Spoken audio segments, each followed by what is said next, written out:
Are you thinking about making a podcast? Spotify has a platform that lets you make one, and if I can figure it out, you definitely can too. You can create your own content all in one place for free with zero hangups and even earn money as soon as you get started. Spotify lets you record and edit episodes from your phone or computer so you can go mobile, just like I enjoy to do. My favorite thing about it is that you can create video episodes if you wish and upload them to wherever podcasts are heard. You can even set up subscriptions or, if you're like me, listener support options for listeners to help you grow. I 10 out of 10 recommend the Spotify for Podcasters app. Or, why don't you just step over to www.spotify.com/podcasters to get started on your own podcast. Welcome to the Off the Deep End podcast. I am your not so beautiful, but still kind of good looking host, Eddie. Today we're going to be sharing some time with my good friend from the Navy, Mike Collins. He's from Texas, which is always great. He's a good American, fellow veteran of the United States Navy. I did deploy with him. We didn't ever have any time to kind of really connect, or we didn't make any time, and I wanted to make it for that and kind of see what he's all about. You never know who you spent 11 months in 160-degree weather with. So that's what we're going to be doing. I'm going to be talking to other vets this week. This is going to be part one of a two-part segment because there's a lot of stuff we're going to cover, and I want to kind of make these as easy to listen to as possible without you losing your place, especially these long ones where I don't have much time to break it up into multiple chapters. So bear with me. I appreciate you guys tapping in. As always, I hope everything's going good with your life. 2020 was a tough year. 2020, 2021, 2022, 2023. Hopefully these are better years because I know we lost a lot of family members. So, my condolences to you if you have struggled through that. But let's kind of get right into this thing. Talk about military servitude. Talk about family goals, family-oriented, a like mindset that we have between me and him, and a lot of positive feedback me and him have shared over the time of us being on the same, even the same social media platform. It's always great to reconnect with people you served with because I had no idea he was going to be such a great guy, and I'm glad I got to spend the time so far and look forward to spending more time talking to him and kind of picking that brain, figure out how he deals with depression, anxiety, possible suicide thoughts. These things are important to talk about because you never know who's listening and who needs to hear it. So if you are going through tough times, please do not hesitate to reach out to me. Of course, I'm on Facebook, Eddie Lowery Jr., and on Instagram at This Is Eddie Lowery. Please do reach out. Your life is not worth any harming that. And as always, viewer discretion and listener discretion, is advised for this podcast because we do talk about some things that you might not want to have your children listen to without you going through it. So bear with me, and I appreciate you guys' time. Thanks for tapping in. Let's get into it. All right, we are live. Mike, thank you for joining me today, man. Thank you for having me on, dude. I'm excited about this and love what you're doing so far. So thank you. This is awesome. I appreciate that. Well, I've known you since way before 2015. We were in the Navy together. We deployed together. We weren't the same department, but I always saw you with a bright smile. You seem like someone who naturally attracts other people to them because you're a positivity man, and I really dig that about you, and I still dig it today. You want to tell me a little bit about why you joined the Navy? Well, first, thank you again, man. And I would say the same thing about you. We were hanging out in security before deployment. Yes, and you were. That's where I met you at. And dude, you always had a good smile on your face. The Navy, dude. My stepdad was in the Navy, and he kind of made it sound really awesome. Except that was back in the 80s or something. And he made it sound like, fun going port to port, chasing around hookers and all that stuff. But so I was like, okay, let me look at that. And then I also wanted to do the Army because my grandfather was 43 years in the Army. 43 years. Retired lieutenant colonel. And wow. I wanted to do that, except he kind of said that I don't think you're going to make it through boot camp. So I was like, damn. So I was like, well, it's been a while since he went to boot camp. I mean, honestly, I don't know if anyone today would carrying M1s and all that stuff. Yeah, I love. My buddy's got an M1, and I love it. I shot it, and it's pretty intense gun, man. What kind? Is it the old school wood or is Oh it yes, like the one old of the school newer wood ones? M1 Gayran, the triple OG of OGs. Yes. It's my buddy's grandfather's Oh that he damn. from and he got it passed down to him. I thought it was the coolest thing ever, man. But you're 40, man. That's a whole lot of years to Yeah, be in the military. he started as enlisted, made his way as a warrant officer, and then retired as a lieutenant colonel in the reserves. Like he went from active warrant and then reserves to training helicopter pilots. He was a helo pilot. He didn't go to Vietnam, fortunately, but he Thank was God. he was just a pilot, and he really inspired me a lot for just anything military. I always tried making them proud, but usually you go through life and you find out that you're kind of the one that needs to make yourself proud. It still feels good to make your family proud and stuff. I still try to strive for that, like make my mom and my dad proud, because not everybody's gonna be proud of you, and some people aren't gonna care. And Yeah, you can't let that affect you. You got to do what makes you happy and stuff. So I really dig that. yeah, it's nice to have that support. Definitely, especially if you look up to somebody. Um, can you hear that? I hope you can't hear that. It's all good, brother. It's Oh all yeah, good, man. Don't worry about it. the cat needs attention. I love cats. But yeah, she's my pain in the ass, needy one. But yeah, I just did the Navy. It was kind of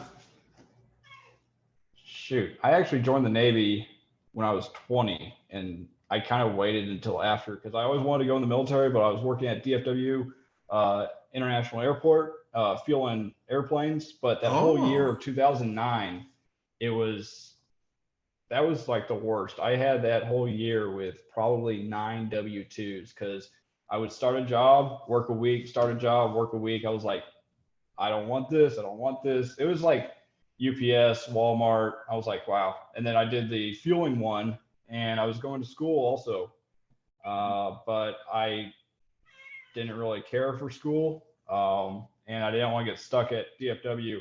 So I was like, you know what? I'll just go in the Navy and do that. So that's where that one came in, and I let my recruiter kind of tell me what to do, kind of thing. So it was like, oh man, you and me both, brother. I would say it's a big mistake, but you don't have mistakes in life. Everything happens oh for a yeah, reason. It always has a path that life is supposed to have, and if you're never in control, you can think you are, but life will come up and it'll oh smack yeah, you in the face. And I joined the oh Navy yeah. for reasons as well. I didn't like my situation at all. My situation was horrible. The only positive thing I had was my now wife, my current girlfriend at the time, Oh nice. and her family who are absolutely lovely. Like me and my family had a lot of issues and shit. We couldn't really get along about anything. They always had a path that they kind of set out for me, and it like my dad's side, it was a path of being a fucking criminal, bro. And Damn. I couldn't do it. I couldn't do it. Not because I didn't have the heart to do it, because I did it. I don't want to live like this. I don't want to have my children view me Yeah. like this, because I didn't have him for the first 17 years of my life. So for me, it was like, man, I really want to have a dad. And then dad is leading me on a path that I feel is wrong in my heart. So I knew I had to go to the Navy. And I had to go. I had to leave the area I was in so that I could create my own path.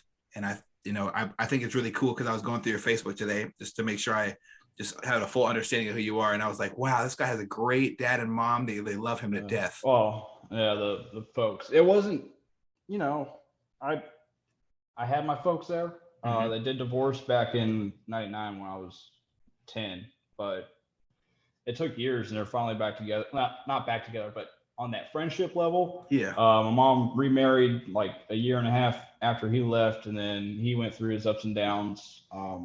But I'm fortunate to still have them. Were you always in the Seattle area?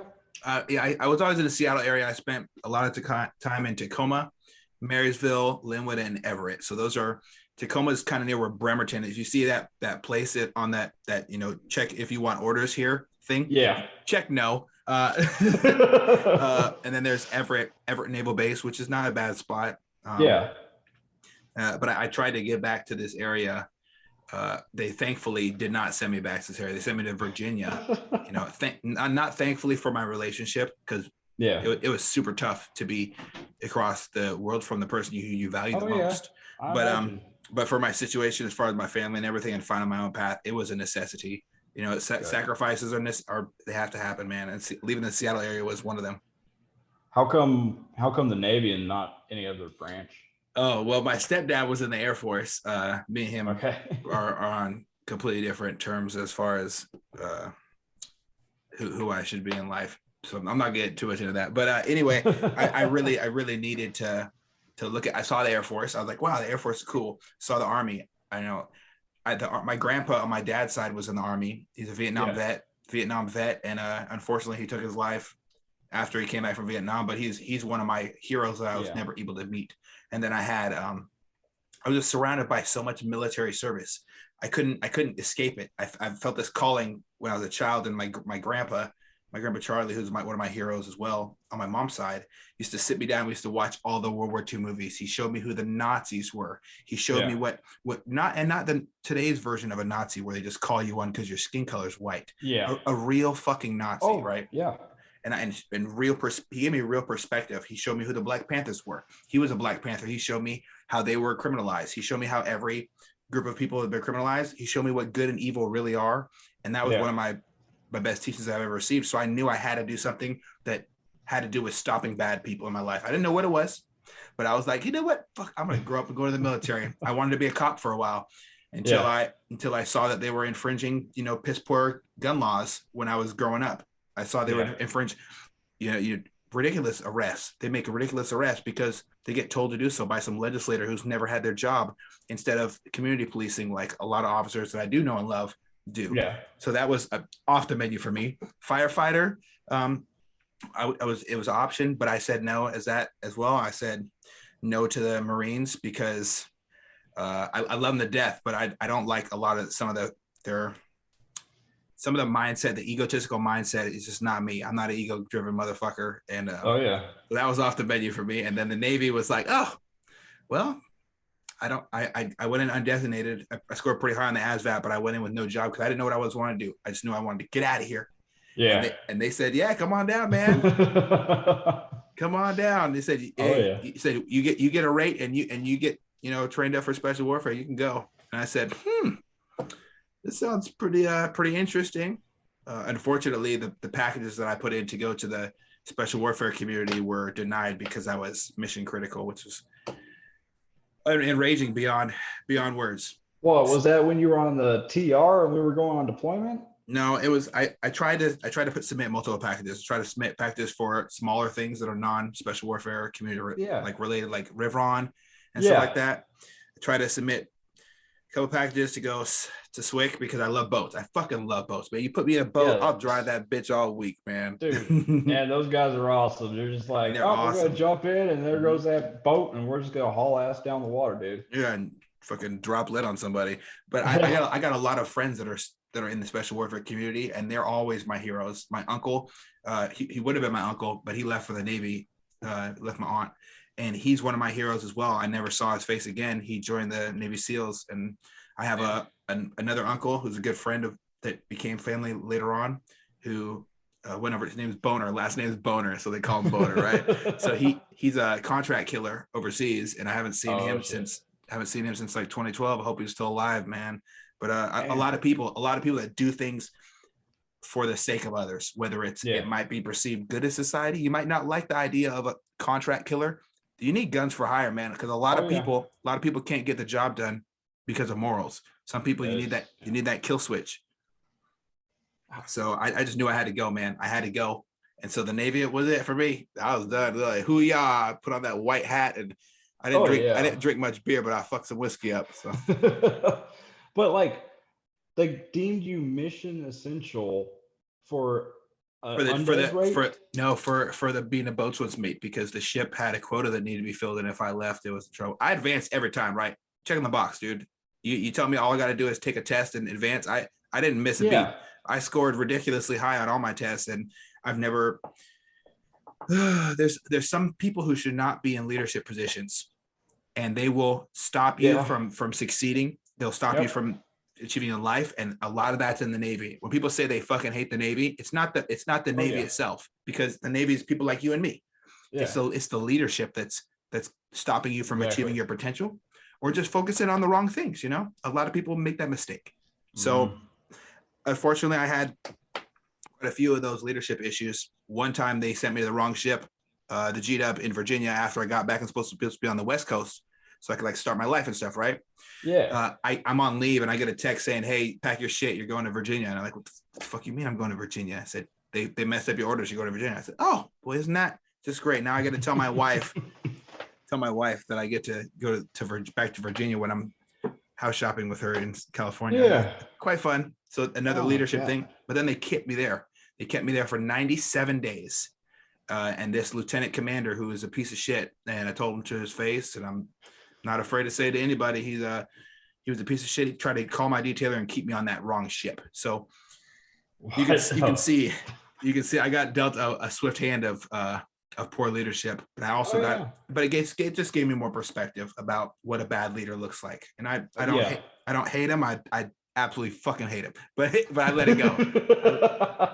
You can't get mad at people for being weak leaders. They just are. Man, I definitely feel you on that, and it pains me to see that the Navy's still going through that, because if you read up on the articles that keep on coming out and bad leadership, suicide, bro. Suicide is like, fuck.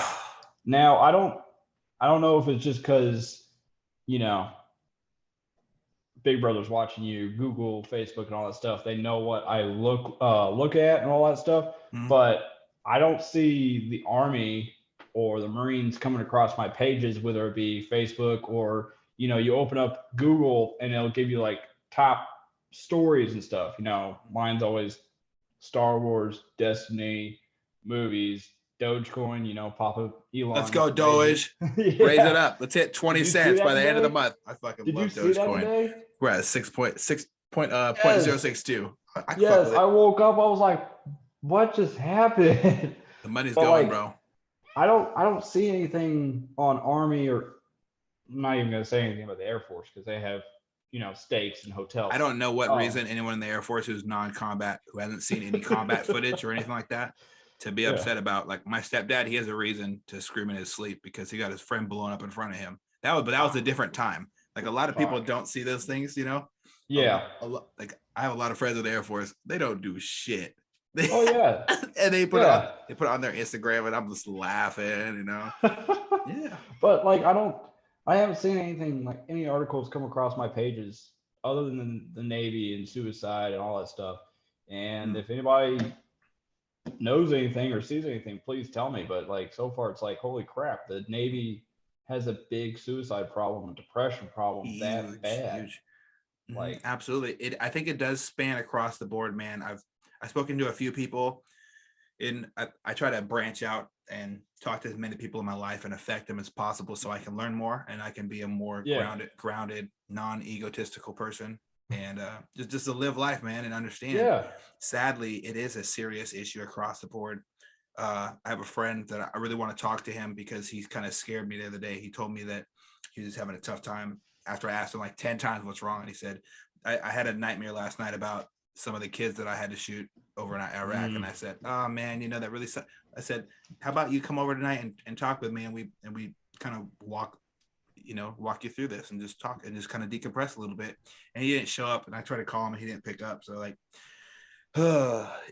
suicide is a huge issue. Depression's a huge issue. And I think something that is huge that veterans don't talk about is separation anxiety. If we think about it like this, you turn 18. Some people, I know some people who were in the Navy didn't even have no hair on their ball sacks, man. Like you turn 18, your mommy and daddy still give you congratulations. It's time for you to get the fuck out of our house now. And they're like, they tell you, oh, well, that strikes oddly to some people who haven't experienced that type of get the fuck out of here experience before, right? You know, birds and a lot of other animals don't do that. They say it's time to fly, but they don't say get the fuck out of the nest, don't come back. They say come back to be a flock, right? So you get kicked out of there, all your friends say goodbye, and you leave to boot camp, right? And you get really close with these people in whatever division you're in. Oh yeah. You can tell exactly what's wrong with this person at the exact time. And it's like a weird, not for me, because I was already in a relationship. I don't know about you, but for me, it wasn't like, I didn't look at the women in the military for me as bitches or as women or whatever people refer to them as, right? Everyone has their own lingo. Chicks, right? Yeah. I looked at them as, people who I served with. We were serving a higher calling. So for me, it was different than for other people. But you meet all these people, you can tell what's wrong. I felt this weird feeling towards some people, like they were my little sister who I love dearly. Yeah. I look at this girl crying who's fresh out of high school, who just showed up on my ship, and I'm already in leadership at this time. And I say, hey, well, hold on a second. What's wrong with you? And then she tells me they won't send her back to go check on our family, and her brother was shot in the head that day. So it's kind of a weird thing, but it was her stepbrother, not her like direct relative of kin. So they wouldn't send her back, right? Things like this, and I kind of look out for my people. And then next thing I know, boom, I'm on another command. I just left everything that I knew. And you think you know your family, think you know your home, you think you know the people, your friends there. When you go back home, everybody's either doing the same thing and you hate it, or they tell you, hey, come visit me, bro. And like I just flew 3,000 miles, man. Like I can't see everybody. I have like 4 days to see everybody. I can't do that. Oh yeah. Oh fuck yeah. I know exactly that. Where you fly home and it's like a lot of money for you to go out there. You're tired from working nonstop, and then you don't make shit for money either. Yeah, you don't make shit for money. You spend all your money coming back to see people, and then they're like, "Oh, hey, come see me." Say, the fuck you mean come see you? How? I came to your state. Like exactly.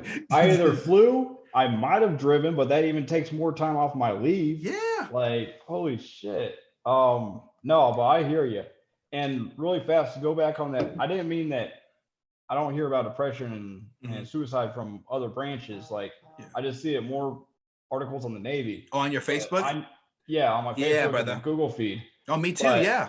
Like I know, Marines, Army, hell, SEALs, anybody that sees straight on combat. Yeah. I know they're messed up in their head. And my cousin, he was Cav Scout, which is that you can see the most combat. You see the most combat.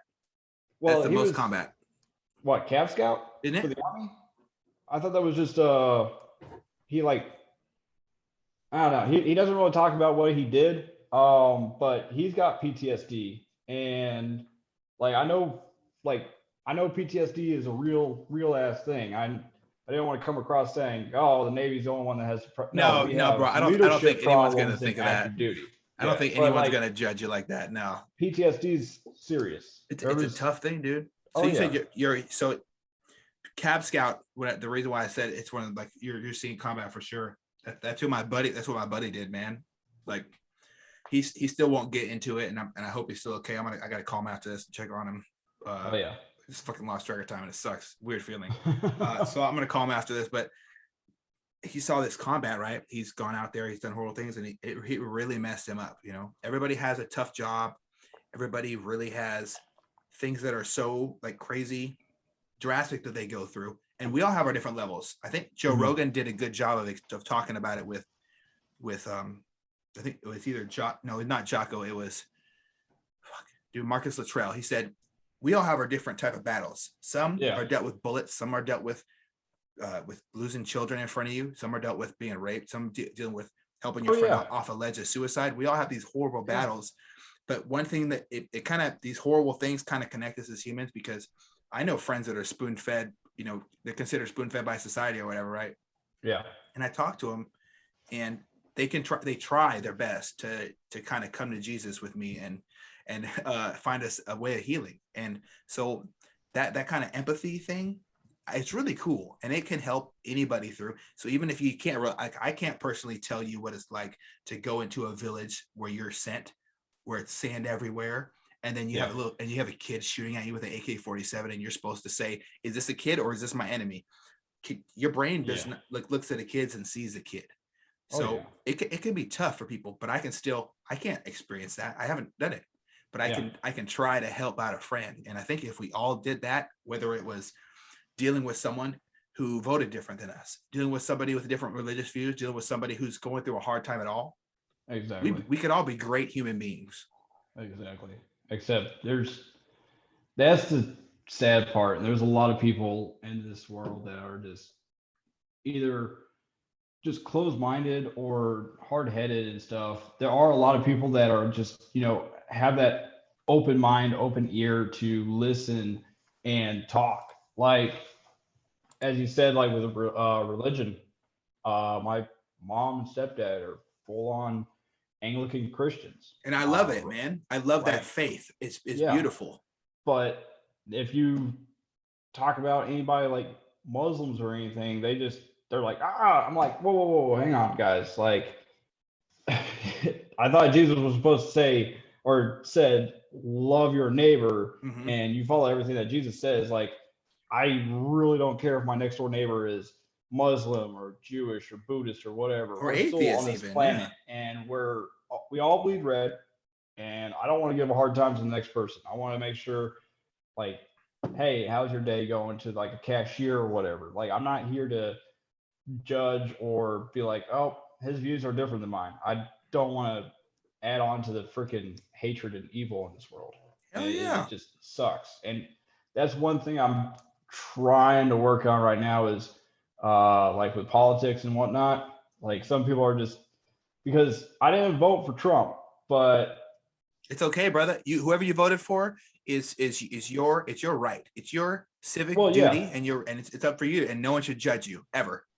But it's like, when it gets to politics, it's a little harder to talk about. Like, I can talk about religion, but politics, I'm not as good, like, quick with comebacks and stuff, or with my like knowledge. It's just, I see.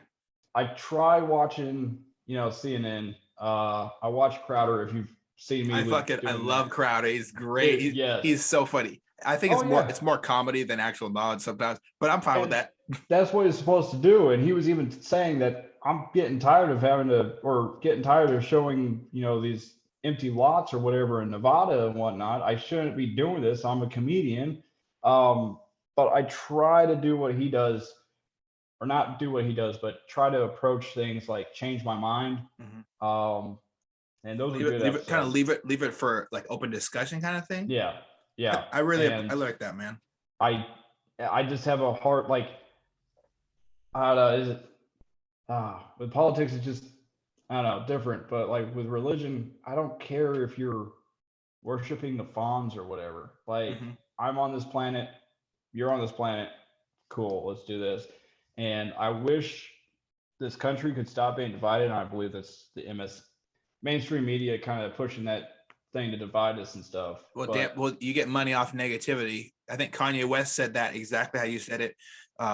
It's in a song, "Murder to Excellence," and first they go talking about people getting killed in Chicago and black on black crime and how it's a bad thing and stuff like that.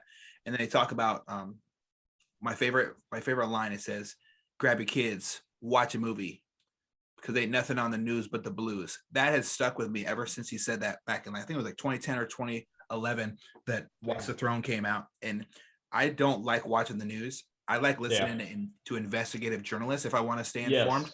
People who don't get paid for clickbait, who get paid for telling the truth. I can kind of do that, and that'll tell me when they're being biased and they're not telling me a fact. Oh yeah. And I'll ask other people, like, if I know a bunch of hardcore Biden supporters, I know a whole bunch of Trump supporters, I don't care.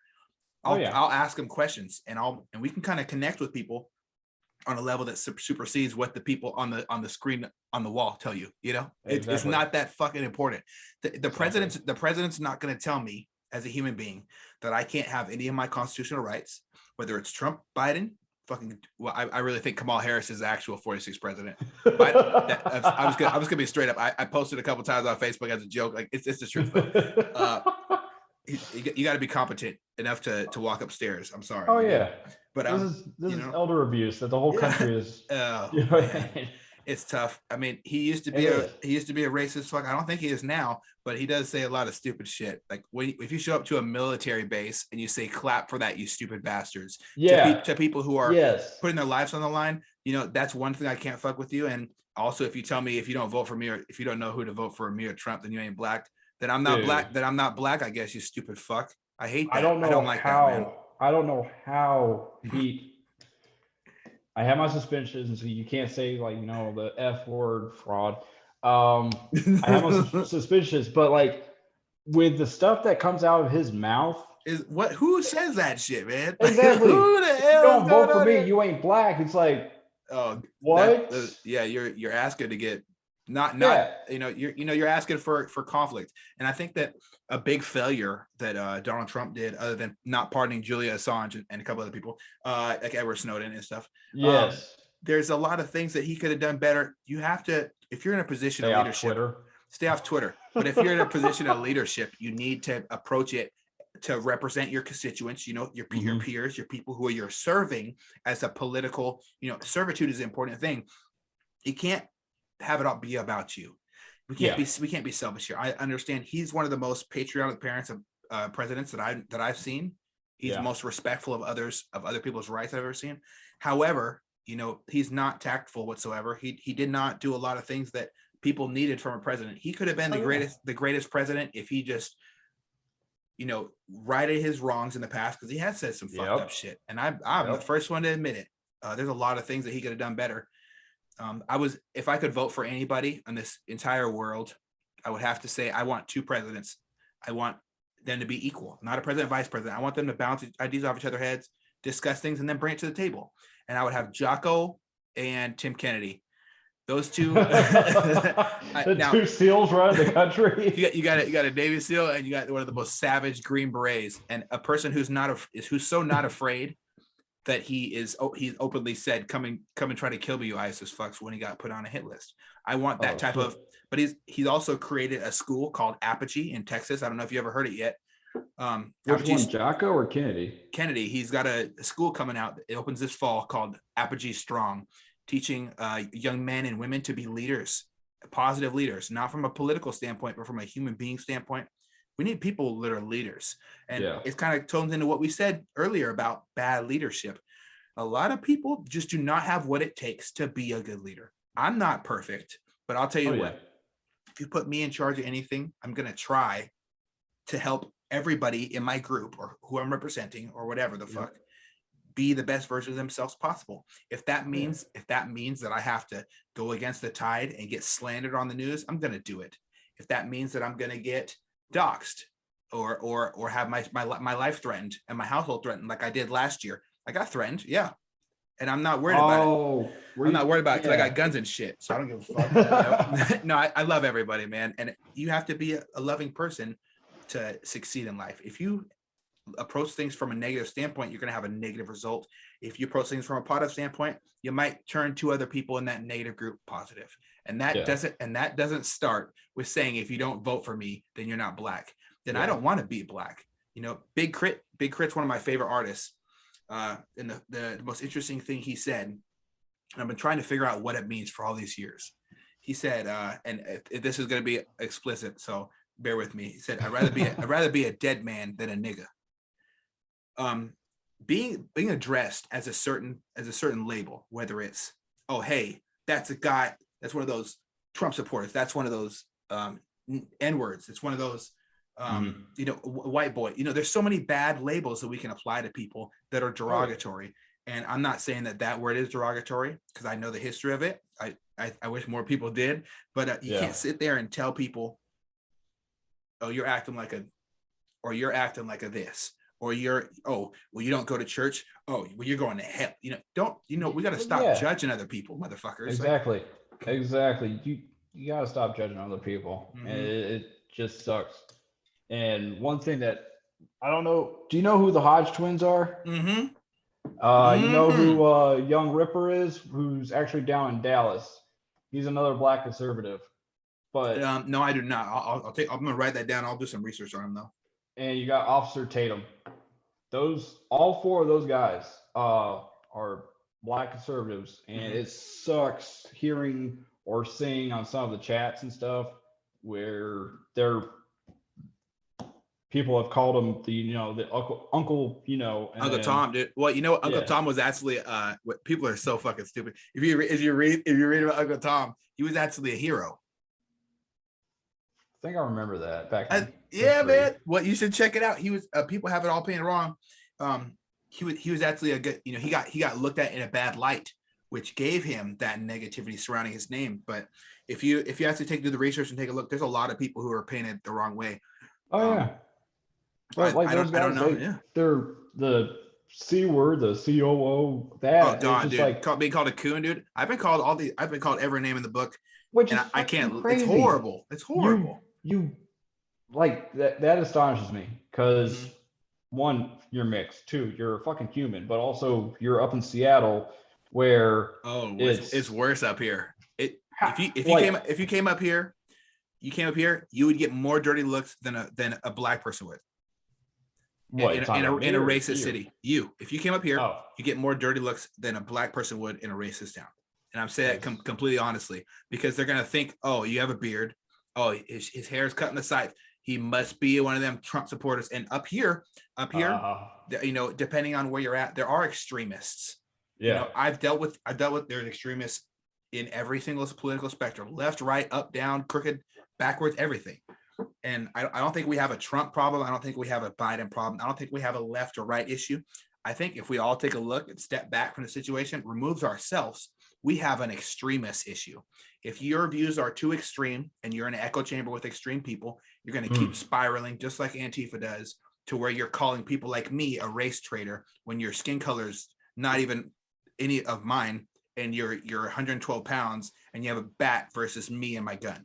Like this And is what that they've been driven to. confuses the hell out of me. For somebody to call you a race traitor, A race traitor. that confuses me. I don't have a race, Confuses the hell bro. out I of don't me. have a race, man. I'm 100% loving human Yeah, with guns though. So yeah. And that's I'll one thing look that out for I my family. hate, where everybody is not everybody. The people that want to divide us Mm-hmm. are all looking at skin, and it's just your different tones of melanin. And Yeah. why don't we look at each other's characters instead? But they want to divide us. And hell, shit. I thought we were doing pretty good with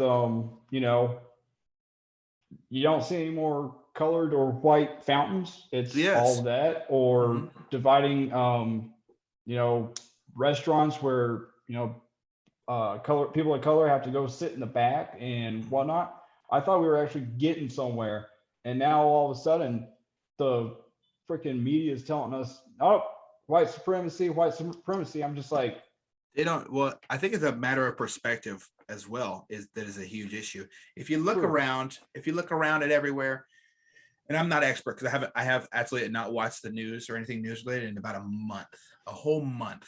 Okay. This whole last month I've been doing like a kind of mental reset, doing some deep breathing exercise and shit. And it was also my Nice. wife's birthday month, so I was more focused on that. But Hell yeah. we have things like people being removed for being white. Yep. You see things on there. You have every single black person who's having an encounter that's not positive with an officer is looked at by the media. Every single gun related incident that involves a child or at all is in the media.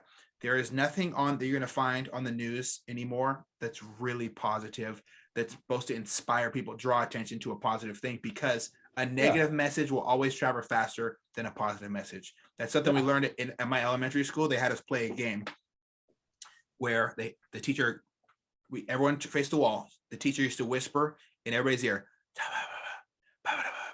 and then someone would say a negative thing, and it said so, and then the teacher would say another negative thing in another child's ear, right? Yeah. And then they tell everybody, go around and tell every single person in this whole class what I just told you. For some reason, people could always remember the two negative things. It was never.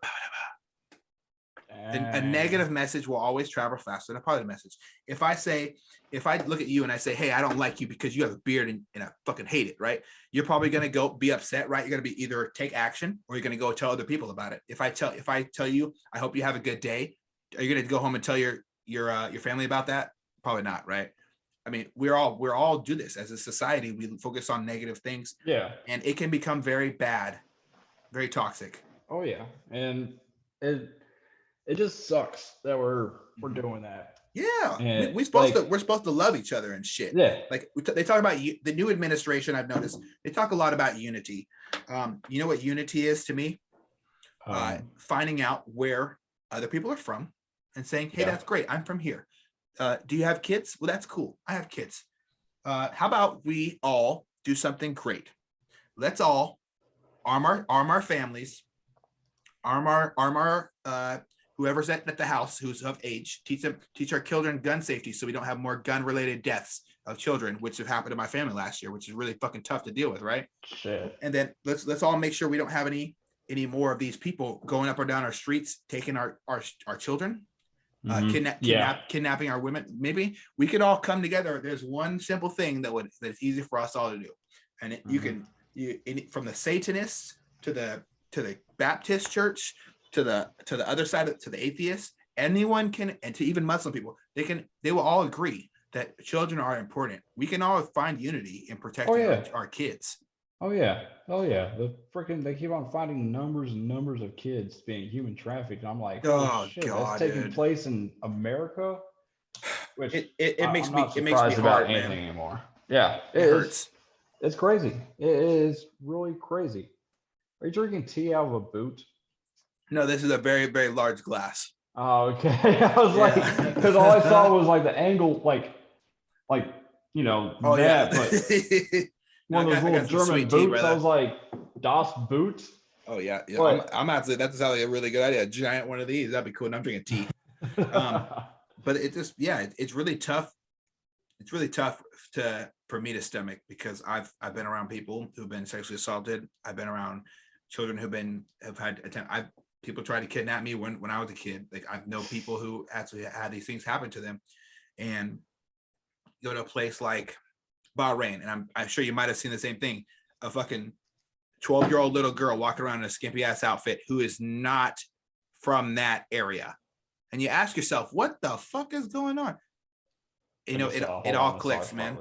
And a whole lot of massage parlors and shit. Like, it's really tough for me to travel the world and see all these beautiful cultures, and things are just as ignored as they are in our country. Kids are the future, and we got to look out for them. And every American who can own a firearm should own a firearm. You should train to use it well. You should practice when not to use it, which is so much more important than when to use it, right? And we should practice de-escalation techniques and practice emergency plans. Okay, I'm going to pretend my son's name is Jimmy. Okay, Jimmy, if anybody asks you tells you they're going to bring you to your mommy, I want you to yell really loud. Let's practice right now. Yell, and they go, ah, good job. That was a good job. That we need to start doing stuff like this with your kids. And it's as a practice, as Americans, every child is the future. I wouldn't want anybody's like son or daughter or whatever they identify as, because I don't fucking discriminate. I'm not here to discriminate people, but like, whatever you are, we should all look after the youth, because they are the future. And that's something that can unite us, not paying people reparations based off their skin color. What am I going to get, half? My mom was called a race traitor. My own grandpa would not hold me as a child. Like, what the fuck do you think? Like, I'm like the first of the break the skin color patterns. And I'm like the golden light skinned child. It's great. I got people on my dad's side who did not want me to marry a white woman, who did not want me to be in a relationship with a white woman, who don't even like my mom because she's white. And I got people on my mom's side of the family who are racist as fuck, wouldn't even hold me as a child. So I'm like the peacemaker here. And that's fucking crazy. It's wild, dude. It's wild as hell. Jesus criminy. Yeah. Dude. Yes. Yeah, you've had some hurdles to freaking conquer. Well, the hurdles get a lot easier, and you jump a little bit higher every time you go through one. It's like doing a squat. You go down and you stand back up with some weight on your back, and now boom, you're stronger. So I think it makes you who you are. That's a good analogy, dude. Hell yeah. Fuck yeah, brother. Yeah. So I see you ride motorcycles a lot, dude. You got to tell me, did you grow up riding, or what was that about? No, that was all right. So I actually got rid of that bike November, and so I fell in love with motorcycles when my uncle brought home his 2005, I believe it was 2005, which would make me 16, his Road King. And I fell in love with it, and I wanted a bike so bad. And that whole year before getting into the military, with me not being able to hold down a job, well, my dad took me to a Harley Davidson dealership, something I never thought I would see him do, because he was always against motorcycles, tattoos. Yeah, that's pretty much. Well, yeah. So I couldn't hold down a job, so he wouldn't, co-sign. I wouldn't co-sign either. So I got into the military, and it was 2011. I was stationed in San Diego, California. Freaking beautiful all year round. Got myself Beautiful. a motorcycle, Mm-hmm. and that was the first time. It was a 2006 Street Bob from Harley Davidson, and it was awesome. Just leaving the base, going up to the mountains, riding around, and going farther and farther and farther. And I had a motorcycle ever since. I had a truck and a motorcycle. I traded that motorcycle in for a newer 2014 Street Bob. Then I I got divorced. Yeah, that was fun. Oh, my condolences, man. Dude, but see, that's a thing. You learn from it. It was a rushed marriage. I was 22 when I got married. Um, I will say it was one of those I want to move out of the barracks kind of things.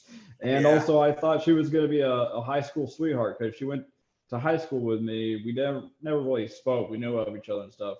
But I should have seen it all. But you live and learn. I'm out of that mess, thank God, because that's a whole different like life changing story on its own. Like she left when I got out of the military and moved down to Florida to go work on motorcycles. And that's another thing I learned out of life lesson because I got out of the military, or really we were on deployment 2015. I was like, Yes, man, we were. The hottest day. You want to take a guess at how hot it was? Hottest day. I don't know if you guys had a thermometer, but I did. Not down there, but I would say maybe 120, 125. It was 160 on the back of the ship in the air. 160. You want to guess what day it was? It was the fucking 4th of July. You remember when they turned the whole flight deck into the steel picnic and people stuff? were throwing water bottles on each other, and then it just like melted off of you. You walk out of the barracks, you walk out of the berthing, and you count to 10, sweat bubbling on your body already. It was hot out there, bro. We had a lot of people pass out. We had a lot of people get heat stroke and stuff like that. I believe it. Yeah. Good thing they make you wear black coveralls. Fuck that, man. And that shit, I was like, I understand we're on a boat. We all need to learn to be firefighters. We all need to have like fire retardant shit to wear. But come on, man. Help us out. We were out there on Sea-Wiz. We were on Sea-Wiz cleaning that every Sunday after we would do the little shoots. Yeah, I remember. And dude, we would be like half the coveralls down. I was even rolling up my pants and stuff. I was still soaked, and that I was just like, this is bullshit. But like after you're out of it, you kind of go back. Oh, I'm a tough son of a bitch now. Yeah, yeah. My wife says, "Oh, it's hot outside." I say, "It's fucking cold." I'm always cold. I'm wearing a sweatshirt right now. It's probably like 80 in my room right now, and I'm dude. You're in cold. Seattle. What is it, like 65?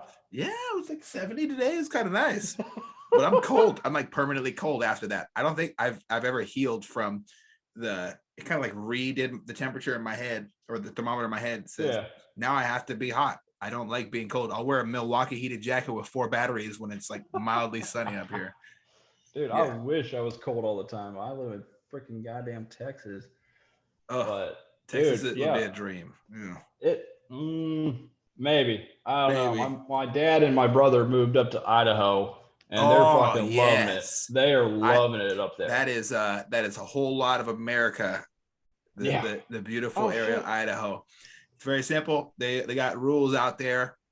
You fucking don't fuck with nobody. You won't get fucked up. Oh yeah. My dad and my brother are like, yep, this is how Texas used to be before it started getting all California. I'm like, yeah, okay, it's not that bad yet. They're like, yeah. Oh yes, it is. Yeah. Well, you think about it this way. I've had a lot of friends that are from Texas and other like states, and even for friends from other countries, and they've always explained to me that if you leave an area because of how bad it is and you don't want to change, don't go to another area and change it. Yeah. It's like going out in nature and trashing it and leaving it there for the next person to pick up. Oh yeah. So the government in California has to be one of the most frustrating that I've ever heard of. but they're restricting your rights. You know, you think about tough areas, and I'm just going to touch on guns because that's something that is very dear to me because I've been in a lot of gun related incidents, and so it's terrifying to be a citizen at gunpoint and you have no way of defending yourself other than deciding whether or not you're going to risk your life with your bare hands and no training, because they don't really teach it in the military. They don't teach anywhere, right? You have to learn that shit on your own. Yeah. Now I have guns and training, right? And I'm pretty sure you do jiu-jitsu, you understand. Well, I just started, man. but you've taken this first step of many, man. Yeah. And that's what's important. You know, being able to defend yourself. A lot of people in California, they don't know how to do that. And these gun laws, you can only have 10 rounds. You know, you think about, if you go to the YouTube channel, Police Activity, right now, okay, and you look at any of these gun-related incidents, anytime they're having a shootout, these cops probably do 3-4 times what their mag capacity is on some occasions. A lot of times they have rifles and they're dumping in with the AR-15, right? Their service rifle, or their patrol rifle, whatever they call it. It's usually AR-15 pistol because it's a little smaller. But it's really hard for me to understand how anybody would tell you you can only have 10 rounds in your gun. These criminals don't give a fuck. I can tell you a person right now. I can tell you a cold-blooded killer's name right now, which I'm not going to do under any pressure from the feds ever, who has a Glock with like a double fed barrel magazine, and that bitch will just go and go. Yeah, no, it's got the two they call them titties, right? So you got two drum eggs. Oh, he's got shit. Okay, yeah. I know and he'll dump, right? He's a family man, but he still has that thing. But you know, we got to think about this. Do you think having less than 10 rounds is gonna make you a better person or make you more safe? Are you kidding me? I always tell people, oh, you only need 10 rounds. How about you tell that to the lady, you know, and there's going to be a time, you know, Murphy's Law, whatever can happen, will happen. Yep. There's going to be a time where a lady who hasn't been trained adequately is walking with her gun in her purse. Yep. Maybe in a town where you can't even have a gun because you're a criminal if you do, trying to keep herself safe, walking home after the late night shift at work, walking home. She turns around after being attacked or stabbed. Someone tried to rape her. She starts shooting him. She misses most of her bullets, and then it goes that fatal terrifying noise. Your gun's empty, motherfucker. And now you are once again, as you're not equal to any threat anymore or stronger. Now you're you're a victim, especially if they got you from if they're behind you and they can get you in a choke, you're in trouble. Oh yeah. You know, I don't want to see that news article, and it's going to break my heart when it does. That, you know, if it even gets released, who knows? That you ran out of bullets trying to stop the bad guy and they got you. Yeah, but criminals don't follow laws. They don't follow laws, and they're making it more stringent for law-abiding gun owners. Mm-hmm. So with that, it's just like, okay, you guys aren't caring about these mass shootings. You want to kind of control us and take more freedoms away and all that stuff, because criminals will not fucking obey the laws. They're criminals. And that's not an extremist thing for you to say either. That's not like an extreme view. That's not a right-wing view. That's a caring about other people's view. I don't want anyone to tell me how I need to protect my family unless it's positive criticism. I fuck with that. Yeah, I'll take it. Sure. Thanks for telling me not to drop my mag vertically and then alter my gun, or try to angle it more so that I can slap a magazine in faster, slap my slide release and go back to dumping. Thank you for telling me that. However, I do not need to be told, oh, you need to have less bullets in your gun. What? Do you think as a lawful gun owner, I want to go out and shoot somebody for something stupid? If 9 times out of 10, and there have been times, there's people out snooping near my cars, I head out there, hit them with my little flashlight on my gun. I'm like, hey, man, get the fuck out of here, dude. You trying to rob my shit? You got to go. And they'll leave. And that's it. Yeah. Glad we didn't have to shoot anybody today. Now, if he charged me with a knife, he's getting dumped on, and that is what it is. I'm not going to try to run out of bullets because, pistols aren't very effective, unfortunately, depending on what caliber you have, unless you hit them in the right spot. And I don't want to be a victim. Yeah. And also, there's, as you said, the old lady might not have a whole lot of training, like, what you do and what you put on freaking Facebook. I see you out there practice. I'm like, holy shit, he's going to be the John Wick replacement, man. Yeah, you know what? I'm far from it, brother, but thank you for that. It's funny. That's hilarious, dude. Dude, Someone called me Eddie Wick. Somebody called me Eddie Wick last week, and I started with nothing, dude. I don't have any experience. I don't have any combat experience. I've never been deployed in a combat environment where I have to say, okay, every person over the age of about 12, if they've had an erection, they probably want to kill me. I've never had that that thought go through my head, right? So I don't want to. But another thing, it changes when adrenaline happens. And I've never been in that situation, but it's like I could think, I'm like, oh shit, yeah, if I've got adrenaline, there's more than likely my range targets, like going to the gun range and shooting, oh, that's beautiful, awesome, is gonna probably turn into, oh shit, okay, fucking spray. Yeah. And I hope to God I don't fucking spray. I hope I nail him and not the fucking neighbor through the wall, which which is another huge thing. Is understanding what you're shooting at, how you're shooting, and all these important things. What behind it is your finger on the trigger. Is something that Thomas Arnold, this Leo that got on my podcast a couple weeks ago, and he really helped me out, is understanding that if you do not take your finger off the trigger or put your gun on safety and your fingers on the trigger, you might be in deep shit if you fall and you clench your left hand and your right hand's on that trigger. You're shooting. Because it's like a subtle thing that doesn't happen with your mind, I guess. Which is really, I don't know the name of it, man. I'm sorry, but it's really interesting because I never thought of that. I feel like an idiot all these times that I could have let a bullet go flying when I'm doing my running gun shit. So what am I going to do now? I'm going to be more stringent upon my safeties. I'm going to be more careful, making sure every time that I have, before I take a step, unless I'm actively shooting, my gun's on safe. Because one mistake and somebody's dead. And it's that simple. And people try to say that the guns are the problem. No. Me being a tool. I'm the problem if I fucking shoot somebody. Yes. Jesus Christ. That would be horrible. Gun is a tool. Yeah. You can make a fucking pin, an assault pin. Oh, John Wick did it. Yeah, exactly. I've seen a stapler used as a weapon. Yeah. What? Oh yeah. What? In a video or real life? Yeah, in real life in middle school, right in front of me, dude. Chick walks in, bam, bam, bam, bam, bam, starts drilling this girl in the face with a stapler, bro, and she was in deep shit, dude. Fuck? I'll just go over a couple more examples. That is one of the worst I've seen. I've seen somebody, fuck, dude, I got a lot, man. Belt come behind somebody and choke somebody out with a belt, and he had to get like. Oh, I thought you were gonna be like, yeah, my dad hit me in the ass with a belt, but no, yeah, I was scarred for life. I got spanked because I was bad. Yeah, oh god, discipline. No, I've seen that. That was pretty. That was like you have to kind of step up and intervene in a situation because we're all friends and one of them was drinking and he got pissed. So if you have an intent. Thank you, Kat, for freaking checking the gravity. I don't know what she just dropped, but she pushed something off the counter.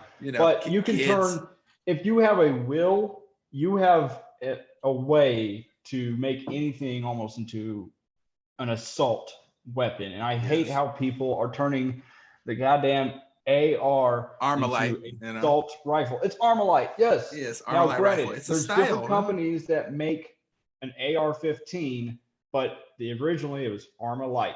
Yeah. And it's not an assault rifle. And every time you pull that goddamn, it's not fully automatic. And the people that think all these things have never ever shot it, man. I've watched a senator talk about it. Said it was heavy as 10 boxes, and if it's heavy as 10 boxes, then how can I can only carry like 3 boxes of things, fully loaded boxes of objects. I can only carry 3. I'm not as strong as I wish. Those things, what is it, like fucking 3 or 5 pounds or something like that? It's a light. Yeah, it depends. Yeah, depending on which one you got, depending on your optics, your shit like that. Like I have a very practical AR-15. I have a flashlight on the front of it because criminals like to come out at night.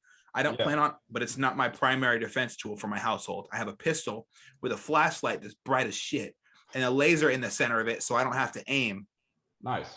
Just in case I make a mistake. There's a lot of if you all it takes is a little bit of adjustment and that bullet's going somewhere it's not supposed to. Yeah.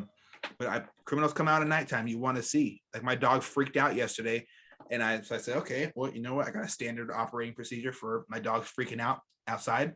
I grab my shit, put on my little situation belt is what I call it, with a couple spare mags, all under 10 rounds. Of course, because I follow nonsense gun laws. You know me. I Yeah. follow all the nonsense gun laws that are going to make me a better victim, right? So, I can't believe that. dude, That fuck still that. baffles my mind. But I grab it. I got a tourniquet on it. I got some scissors so I can Good. stop the bleeding of if I have to shoot somebody. I don't want them to die. I just want the threat to stop. So I shoot till the threat stopped. Yeah. Then they get disarmed. Then I help them in that order. Yeah. I don't and it's not going to change ever. No cop is going to tell you otherwise. The cop's going to tell you the same shit. What? Shoot them and make sure they're still alive for when they get there? No, or, stop the threat. The cop will tell you stop. Cops shoot to stop the threat, right? Yeah. Then they make sure it's disarmed, cuff them, render first aid in that order every time. You'll see it on any like you can look up body cam footage, whatever. Yeah. You can watch any footage. They'll do the exact same procedure because it's a proper procedure to make sure that you're not a criminal. Yeah. Which. Yeah. Yeah. Did you say you have flexi cuffs on that? Or I got flexi cuffs, bro. I got like 5 pairs. I heard the med kit and that I was like, okay, so he shoots them, make sure they're down on the ground, get the gun away from him. Well, kick the weapon away, yes. Administer first aid. I'm like, what if the dude's like high on stuff that is like, if he's high on something, man, I've been stabbed 3 times, right? I'm not getting stabbed again. Jesus. I'm not getting stabbed again. I'm just gonna leave it at that, man. You can't allow people to harm or to get past me to my family. I'm gonna have to stop breathing or be incapacitated. You can handcuff me. I'm fucking crawling. I'm fighting. I will use my teeth if I have to stop someone from harming my family. But I'll do the same thing to make sure that someone doesn't die for no reason. If you enter my home, you're gonna be faced with an option. You can either submit yourself to being friends with the police for a night, and I'm gonna press charges, and if you show up again, it's gonna be there's no second chances. So oh no, but I value all life. Like I really mean it when I say I value all life. I practice stopping a threat. I'm here to stop the threat. I'm not here to kill anybody. I'm not a criminal. And the Luma police have seen my gun videos. They fucking interact with me on a regular basis. Like we joke around and shit. And I'm not looking to be some superstar. Like I wish I could be as cool as John Wick, but that's a lot of rounds. I got to spend time. And I got to learn from somebody. That's a lot of time, but you're pretty much there, man. I wish, man. You need to get in contact with Keanu Reeves and be like, hey, whenever you film your movie. I need you to spend about 120 hours in 3 months with me to teach me in California. That's okay. He'll do that after John Wick 15 or something. He'll be like, new legacy. Hey man, wouldn't that be a thing? But I also practice in things like, I know you talked about shooting at the range, how important that is to understand that it's not very, very realistic. I shoot at an open range. I'll go to the mountains and stuff like that. I'll make sure the area is clear for about half a mile in every direction. And then I center my targets in the area I'm shooting. And I do running gun, man. I listen to people who are way smarter than me. Listen to people who are tacticians of death, who are dealers of violence and extraordinary things to stop child sex traffickers, to stop fucking actual terrorists. Not no fucking person who walks in a building when the police let them. Like an actual terrorist. They kill those people, and they're bless their souls. They want to share some of that with me. And I appreciate it so much, and I just want to be able to keep my house safe, and I want my family members to be safe. I don't want them to shoot each other by accident. I don't want them to be afraid to pull a trigger when it's time to stop a threat. Yes, I couldn't do it. I couldn't hear the news that someone in my family has been, executed at gunpoint or raped or just kidnapped. I couldn't do it, man. Couldn't do it. I couldn't live with it. I'd have to become a person that I don't want to be and find these people. And it was once I was pretty good at finding people and talking with them about decisions they make, but I don't want to find someone to deal violence to them. It's not cool. Yeah. Oh yeah. Yeah, man.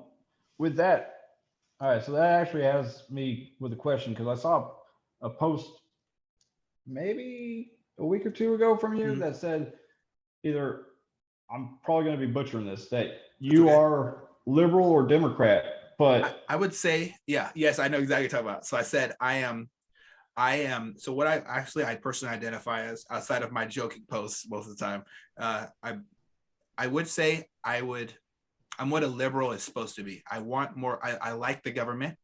But we to have that effective government, we need leaders, right? We don't need politicians. And so I really can't identify as that. I'm a conservative, but I don't fit the narrative of going to church every Sunday. I don't categorize other people. There's a lot of things that are supposed to be conservative in this day and age that were conservative differently in the 90s or 80s, that were liberal leftists in the 80s is an awesome thing, versus now it's more of an extremist centered thing, and there's a lot of hate involved in that. With whatever right wing's painted as, there's a lot of hate there too. So I would say honestly, I'm more aligned with as close to a centralist, I think is the word, as possible. I care about everybody. I care about everybody's rights.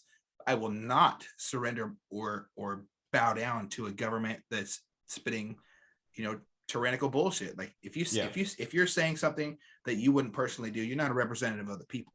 If you're not supporting your constituents, everybody hates AOC, but what does she do with the people that support her? She really does represent her constituents, and I can't really argue with that. Now, do I agree with the shit she says? 9 times out of 10, no. But I still can appreciate her being a representative. In my city council, they represent us very well. We have not had a single police officer laid off during this whole defund the police shit, because they actually do community policing. They hand out stickers to kids. They put on events, cops and kids, every year. In Portland? No, in Linwood. Oh, okay. I was like, what? So Linwood's 13 minutes north of Seattle. It's right in between Everett and Seattle. Yeah, not Portland. Why did I say Portland? Sorry, I get Portland and Seattle mixed up all the time. Well, yeah, who wouldn't? But no, that's good that they haven't laid any of them off. So you're almost kind of like Joe Rogan, because he had that conversation. I forgot who he said it was, because I think it was with Jocko. It was one of the first episodes that he did when he first moved to Texas, which was back in September. It would have been Jocko. Yeah. Talked about why we can't defund the police and why it's important not to. Why it's important to have police reform but not defund them. Not that. Like it's like he said that he wasn't going to bring his California bullshit to Texas. Tim Kennedy. He doesn't. Yeah. Yes. Yeah. Tim Kennedy. Yeah. Yeah. Because he gave him a pistol. He gave him a pistol. He walked up and handed him both guns. Like, welcome to Texas, motherfucker. Him and fucking God damn it, Jamie. He was produced. Yeah, Jamie. Young Jamie. Fucking I thought that was pretty cool. I was like, oh, that's badass. Fucking welcome to Texas. But yes, he said he was going to leave his California stuff there and be here. But he said something that actually I can kind of resonate with is he is, and I'm probably getting this wrong, physically conservative, socially liberal, or something like that. Yes. I think it boils down to all of us identify as something, right? Yeah. It's not up for other people to kind of understand what we identify as. Like if you say, so I'm just gonna take a wild guess out there. You say you are what I would see as a true conservative. You actually care a fuck about everybody's rights, versus the people who say, "Oh, I'm a fucking conservative," right? You want your freedom. You care about everybody else's freedom. You're a good person, 100%. I would just say, I take that back. You're American. You're an American. You're what an American is supposed to be. I want to be the same thing. I think we can all do that. Now, I don't think my next door neighbor should tell me I can't have my AR-15 outside when I hear somebody creeping around. Not that I do that, because I don't. I use a pistol. But they've seen, but I joke and joke with them. They're like, if I see you outside with your gun, now I know you're just keeping us safe. Yeah. Okay. I was like, what, giving you problems about that? Shit. No, my neighbors are great. None of them have anything near the same political spectrum I do. We all have great conversations, very respectful. I have neighbors across from me that don't even speak English, but you know what I do when I see their kids outside? I wave to them and I take a look around, and I might stand outside for 10 minutes and do my share of watching out for the kids in my neighborhood. I don't give a fuck if you speak English. You don't. You're here illegally. You're here. You went through the process the right way, by society standards or whatever. I don't judge other people, but I tell you what, I judge a motherfucking child creeper. Yeah, you came to the wrong block. I'm fucking exactly. If you're not in your car, you're getting detained, and I'm dragging you until the cops are going to show up, and they're going to have some things to do with you, because I got security cameras all down my street, and every house has security cameras. I have security cameras, so if you're doing something illicit, you will be caught. and I will have evidence to say that I wasn't just beating the living life out of somebody for no reason. Oh, and yeah. my wife had to actually intervene in an instance where we had a creeper on our street. She came outside with a gun belt and was like, "Hey, get the fuck on out of here, man!" And she's such a brave woman, dude. I don't have words to describe that lady. Dude, your wife is badass, man. Dude, I love it. She's awesome, dude. Thanks, man. Yeah, she's my high school sweetheart, but she's also my hero because she's done so much for me as far as helping me be a better person. I did a lot of fucked up shit in my life, and she's kind of been my, I don't know, fucking like a guardian angel telling you, hey, we can't do this shit. We got to do this. or hey, honey, I know this is what you think we should do. Let's try something else. You know, she's a really good leader. And I needed a lot of leadership from her, and she gives it. So my wife is my hero, man. Oh yeah, dude. Oh yeah. That's awesome. Yeah. And she cares about kids almost probably more than I do. If you're a fucking creeper on the street, and she sees you, the cops are going to show up. And if you fucking try to advance, it's not going to be a smooth thing. She's already dealt with one person trying to force his way into our house, and she went hands on because she couldn't even draw at that point. She went hands on. Oh shit! And the guy, and then she got the door closed. You know, she's a strong motherfucker. She could probably leg press like probably as much as me. She could probably leg press as much as me easily, even after her knee surgery. But she launched the dude out of our front door, slammed the door, and then I wish I had security cameras at the time. I really failed as a protector. I was new to myself. I was new to my protecting journey, right? So we got security cameras and we got more guns, you know. But it's just important to look out for each other. And she did a great job that day of deterring the threat. We talked about after that, we found out what we could do better from the police, who I disagreed with about everything they said horribly, and they knew. Same with the dispatcher and the sergeant. They all knew I didn't give a fuck what they said that day. We talked with a couple of neighbors about this guy who turned out to be just he was a special needs guy delivering newspaper who was fixated on my house for some reason, but he tried to force his way in. So it was one of those situations where his supervisor, his caretaker, I don't know, I think it might have been his mom, had to sort that shit out. But I called his job and I was like, listen, you guys send this fuck around. He's a threat. He's a current threat because he's not in jail and not dead. So he's a threat to me. If he tries to force his way into my house, he's not going to walk out. And it's a general verbal warning, right? Verbal warning that not a threat, verbal warning. And I didn't want to do it. I didn't want her to have to do it because I don't think she's ever killed anybody and I don't want her to. So. Oh yeah. No. Holy shit, dude. That's crazy. But another thing, when not to use guns is important. That's if we just talk about that with our kids, maybe we can all stop being scared of it as a society. Because when I have my gun, everybody around me should feel safe. If I show up at the grocery store and I see somebody acting wild and they pull out a knife and start stabbing people, they're not going to leave that store. And the people that they're trying to stab at are going to be safe because I'll give my life to make sure of that. And that willingness to care for others is needed in this country. You know, there's a lot of fucking cowards in our country that prey on people who don't have guns. Can't let that happen. Oh yeah. With you and you got a strong take on protecting kids, and don't get me wrong, yes, protecting kids. Have you seen the guys on YouTube and shit that basically it's not entice, it's they set up pedos, bro. Yeah. And they set up pedos, and then you see a fucking grown ass man and he's not looking too happy. It's almost all those guys are former special ops guys.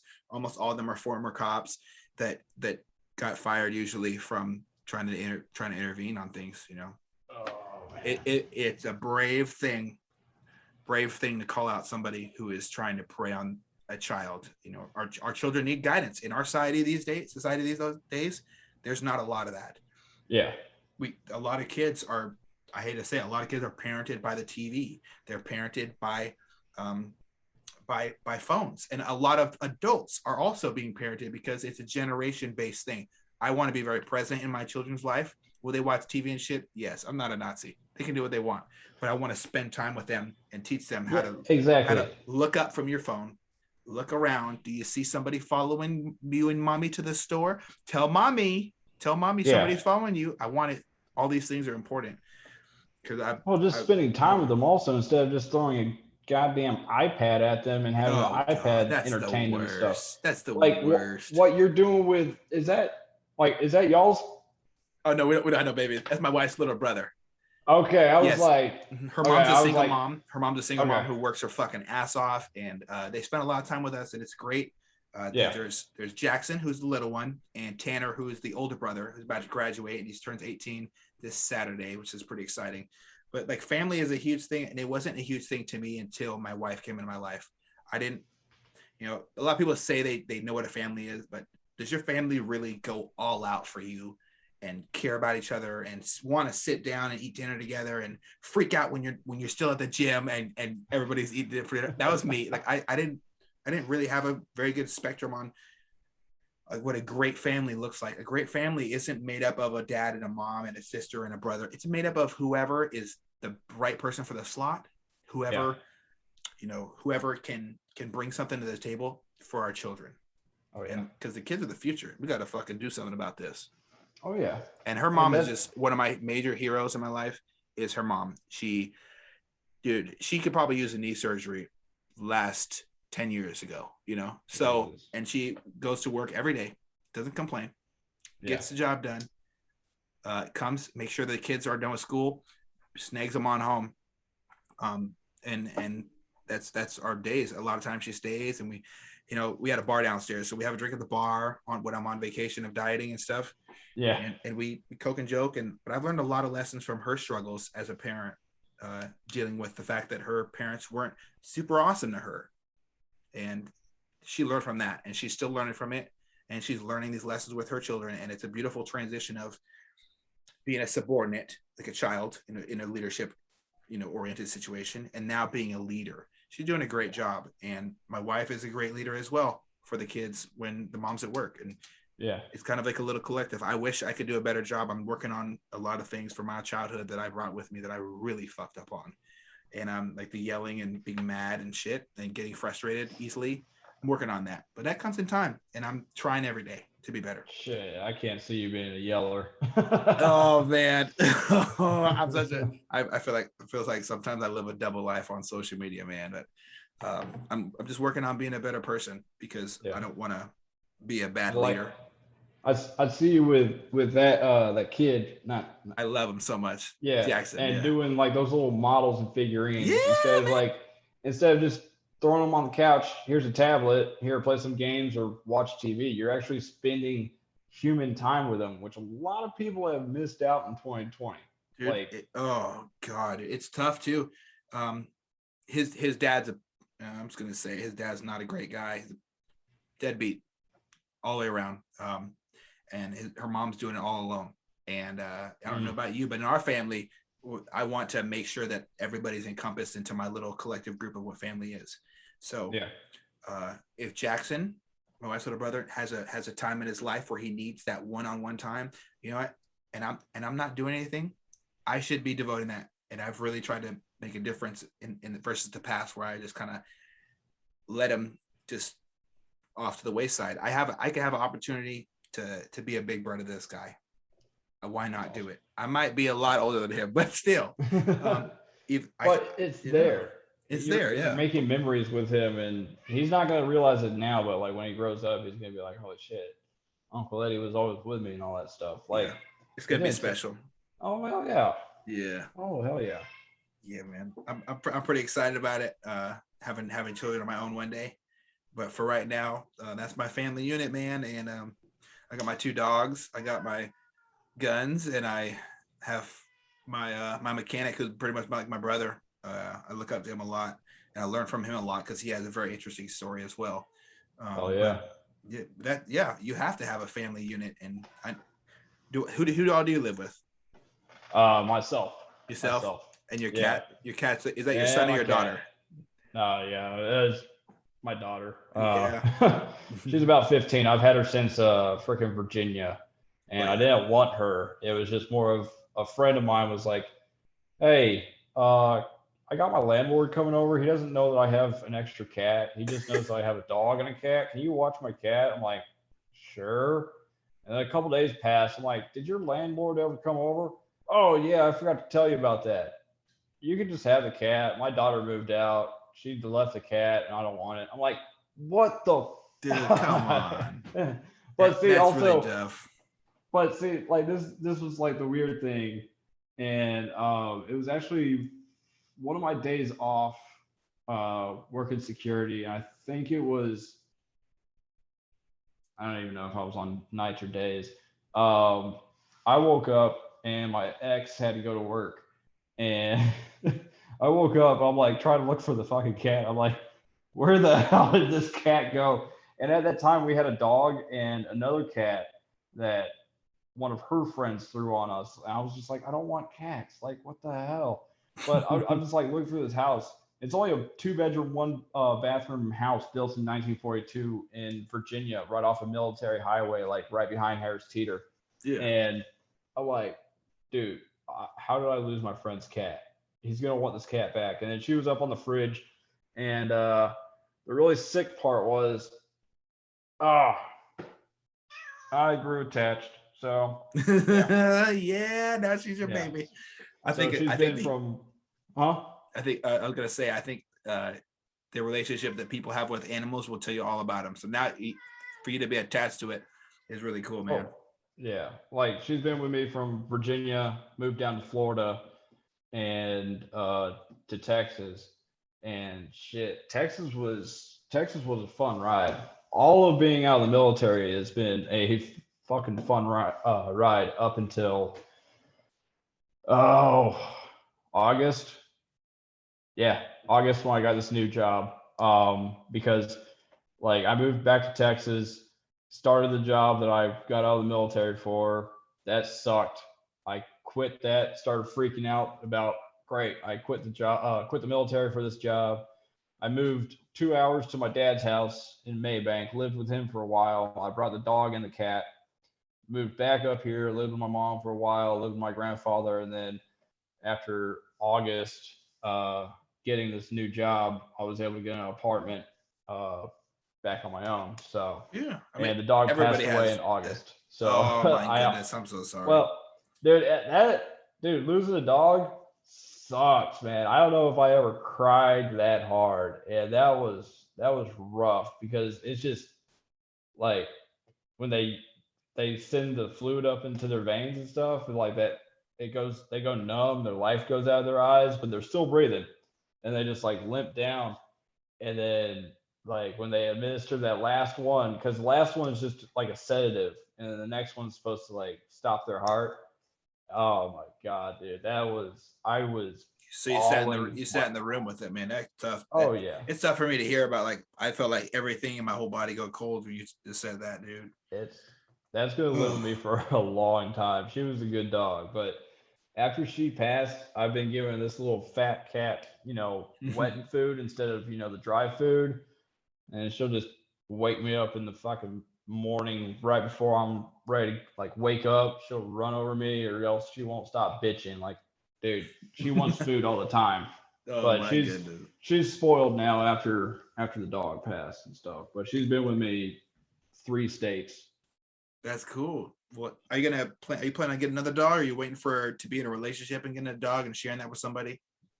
Probably that, because like I post all those like pictures and stuff of dogs, like adoptable dogs and stuff from like a few towns over from me, and they're all like beautiful. I really want a dog, but at the same time, like I was almost about to, but my apartment doesn't know that I have a cat, so I was gonna yeah. So I was gonna wait until I got a dog. Because I haven't had, the vet records and stuff. Like I can't find them. I'm like, shit. So I have to take her to the vet, and then it's like $500 for a deposit for one animal, but if you do 2, it's $600. So I don't want to do 500, and do that. So I was like, I'll get a dog and whatnot. But at the same time, it's like I wake up at 4:30, cook my breakfast, go to work. I don't get home until 4 o'clock, and then it's going to be 6 o'clock if I'm doing plasma. And then this past week, picked up jujitsu. So that's like I come home for a little bit, and then I'm back out for 2 hours, and then I come back and then I'm asleep. That's not even fair to the dog if I had a dog. Absolutely. Like, and so Absolutely. I have to like slow down, and I definitely like to have somebody here also to just be with the dog while I'm gone, because that's not fair to have a dog cooped up and not having attention and stuff. So I understand that, brother. I had to do that for sometimes, but now that my puppies are good enough to just hang out and hang out. So we have two of them. We had a Titus and Brutus. We got a Husky, Pit Bull, Boxer, Lab mix, who's the black dog. So all the calm ones, of course. And then my wife picked out this very beautiful, purebred Siberian Husky, and his name is Brutus. Both Greek names, because I'm obsessed with everything about the Greek culture is very interesting to me, except for the whole "it's okay to be with kids" thing. Yeah, not at all. But I was so intrigued by animals. I had a dog growing up named Samber, and she had to get put down recently, unfortunately, in the past couple of years. Ripped my sister to pieces. But yeah, it's just a sad thing that has to do with these dogs. They come in your life, they love you so much, and then poof. Oh yeah, they're gone. Oh yeah. And it, only thing I can describe it as is separation anxiety with someone you really connect good with in the Navy. There's only a couple people I really connected with on a whole new level. Like this person got inserted as my father figure in the Navy. This person got inserted as my brother in the Navy. Yeah. And I still talk to him pretty often, but dude, that whole losing an animal thing, I almost say it's worse than losing a family member. Almost, it's really tough. They are part of your family. Yeah, because they don't yell at you. They don't yell at you. No, they love you unconditionally. They love you. Yes. And like you're their whole world, and they're only in your world for like 8 to 15 years and stuff. Like all they know is you, and they love you unconditionally. And to receive that, yeah, they're family. Oh yeah. They are. And it kills me knowing that people like get dogs and chain them up outside and leave them outside, or else get freaking cats or small dogs and leave them as bait dogs and stuff. And it's just like, oh my goodness, it's so difficult for me to. Animal abuse is something I feel pretty strongly about as well. That's crazy. They feel also.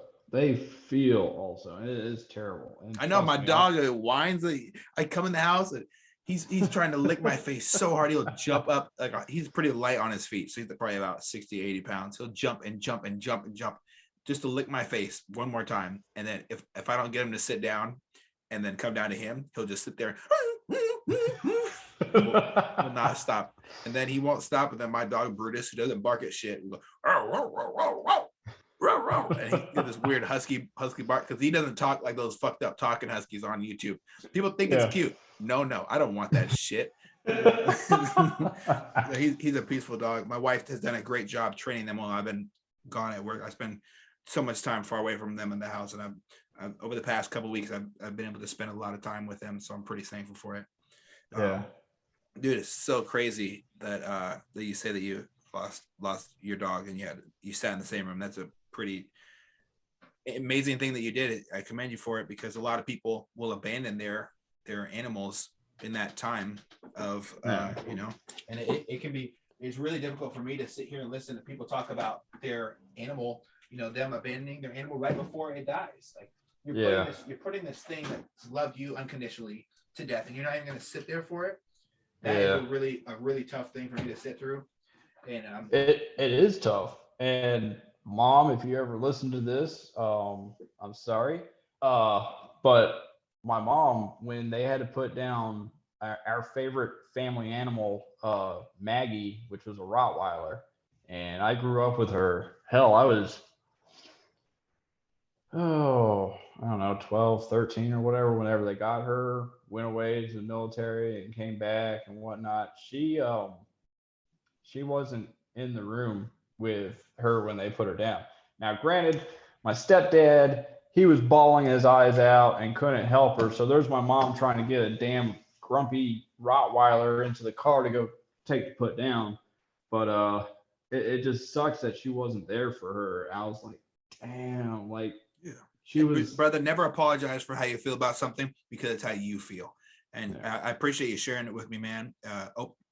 This whole podcast is just about opening up, and the idea behind it is just to kind of, like it's in the name, go off the deep end, talk about shit that nobody would normally talk about, and encourage people to do it, and not from a hateful standpoint, from a standpoint of you sitting in your apartment, me in my room, my house, just us talking and kind of connecting on a different level, because we never had this conversation in depth, right? I always saw you on the ship. I was like, hey, what's up, man? That's pretty much it. It was That's like literally it. Changing watches and shit. Yeah. And I always try to say hi to people when I was in the Navy, because I lost a lot of people to suicide. I want everyone to know that you're a person, dude. You're loved. I don't even give a fuck. I don't know you. You're loved. And so it's really cool. Man. Thank you, man. And I really think it's cool that you open up a little bit about stuff that normal people just hold up in their body forever, and it'll eat you apart, talking and feeling sad about shit. And this whole thing's just based about letting you know, or letting the world know that there's another person out there that might have experienced the same thing. I had a dog get put down. I wasn't able to be in the same room because I didn't know about it.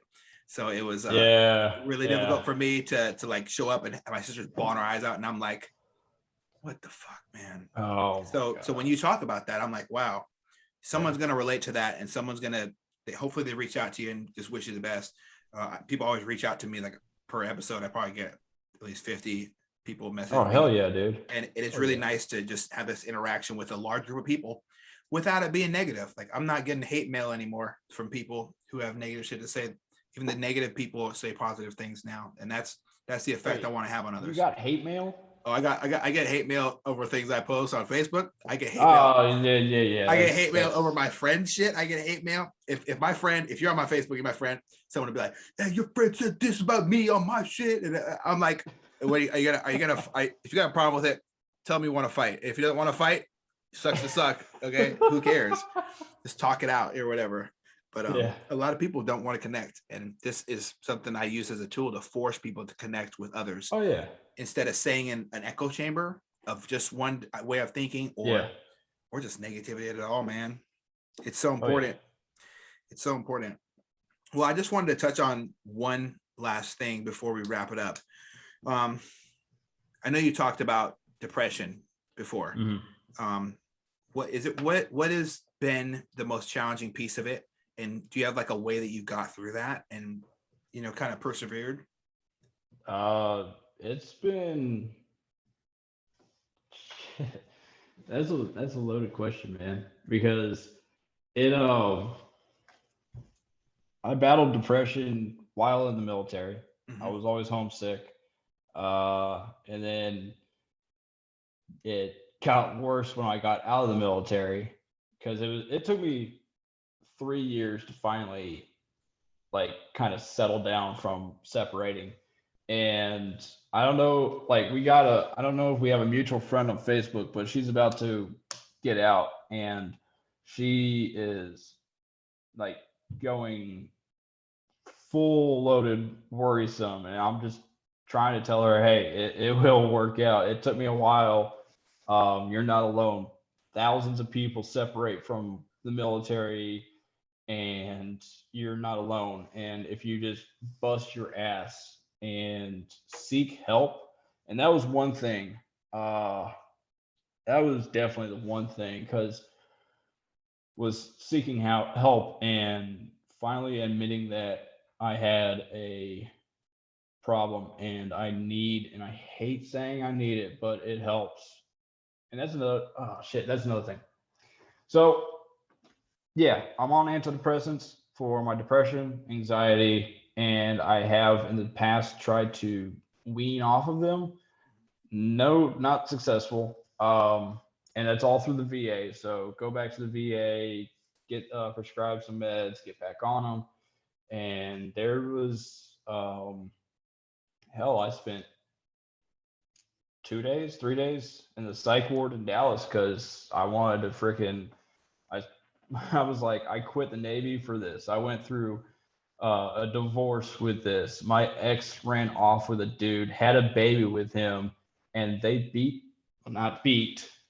he dropped the baby, but the nurses said there was shaky baby syndrome and stuff. And I was at the Oh hospital my with that kid. God, dude. Oh, dude, it Florida was crazy, man. I went to Florida for school. She left, and they called me up when I was at Daytona Beach Bike Week, and they were like, "Mr. Collins, your son is in the hospital." I'm like, "I don't have a son," and this was 2017. And they're like, "Well, your ex-wife has a child, and in Florida, you are legally the father of this child." I'm like, What the hell? "Yeah, yeah." And I was like, Say crazy. Yeah, crazy is right. "Oh, dude, I was like trying to do the math in my head, and I'm like, all right, so why is he in the hospital?" And they're like, "He's in a coma." I'm like, "What the fuck?" And so the family was all freaking out. I'm really good friends with my ex father-in-law. Like, he's really good. He's level-headed. I'm friends with her brothers. I'm friends with um like her aunt, uncle, and grandparents that are up here in Texas. Mhm. But the hospital wasn't giving them any information. Mm. So I went there to the hospital and got all the information. They lost their visitation while at the hospital. Um, Who and the mother of this child? yeah. My Yeah. ex-wife and her boyfriend, they lost visitation rights at the hospital. Ugh. But they said that they dropped the baby, but the kid had a fractured uh uh a hemorrhage behind the eye, fractured skull, two broken ribs, Oh and the my God. femur was broken, and it was like in the process of healing, but Already? it wasn't. Yeah. Yeah. And so they were like, yeah, we revoked their visitation because this is child abuse. And all Yeah. the nurses were telling me that. The doctor told me that. And they told the courts, no, that wasn't it. He tripped over a camping chair. I was like, I'd dude, love to spend if the I rest of my tripped on life. something, Yeah. oh, dude, if I tripped over something, I would be the first one to hit that floor before my kid. I'd love to trip But, over something in the same room as this motherfucker. oh, dude. Or And, whoever did it. They gotta, yeah, I wish I would be able to trip next to them, break some of their what, ribs and shit. what's crazy is he got out of jail, and that first month that he got out of jail, he hooked up with her, and like they ran off together. This dude got out of a 10-year sentence for manslaughter of a Whoops. 1 month old of his past relationship. He was spending Sounds to 10 me like years. this person needs to be removed from this earth. Oh, well, turns out that the court, like right before COVID did their whole lockdown and stuff, and everybody was like shutting up back last year, he got sentenced for life for reoffending. So Nice. he's stuck in life. You know, the justice system works every now and then, and hopefully they find out what Every it is. now and then. I hope they Every break now. everything on him in that prison. Yeah. Retribution is something I believe in. I believe there's people who are willing to do damage to people who need it, and I hope that Yeah. he finds what's coming to him. He definitely, like, I hate karma. Well, no. He deserves karma because that kid is forever in a wheelchair. So that, like, That's horrible. he's in a good family right now.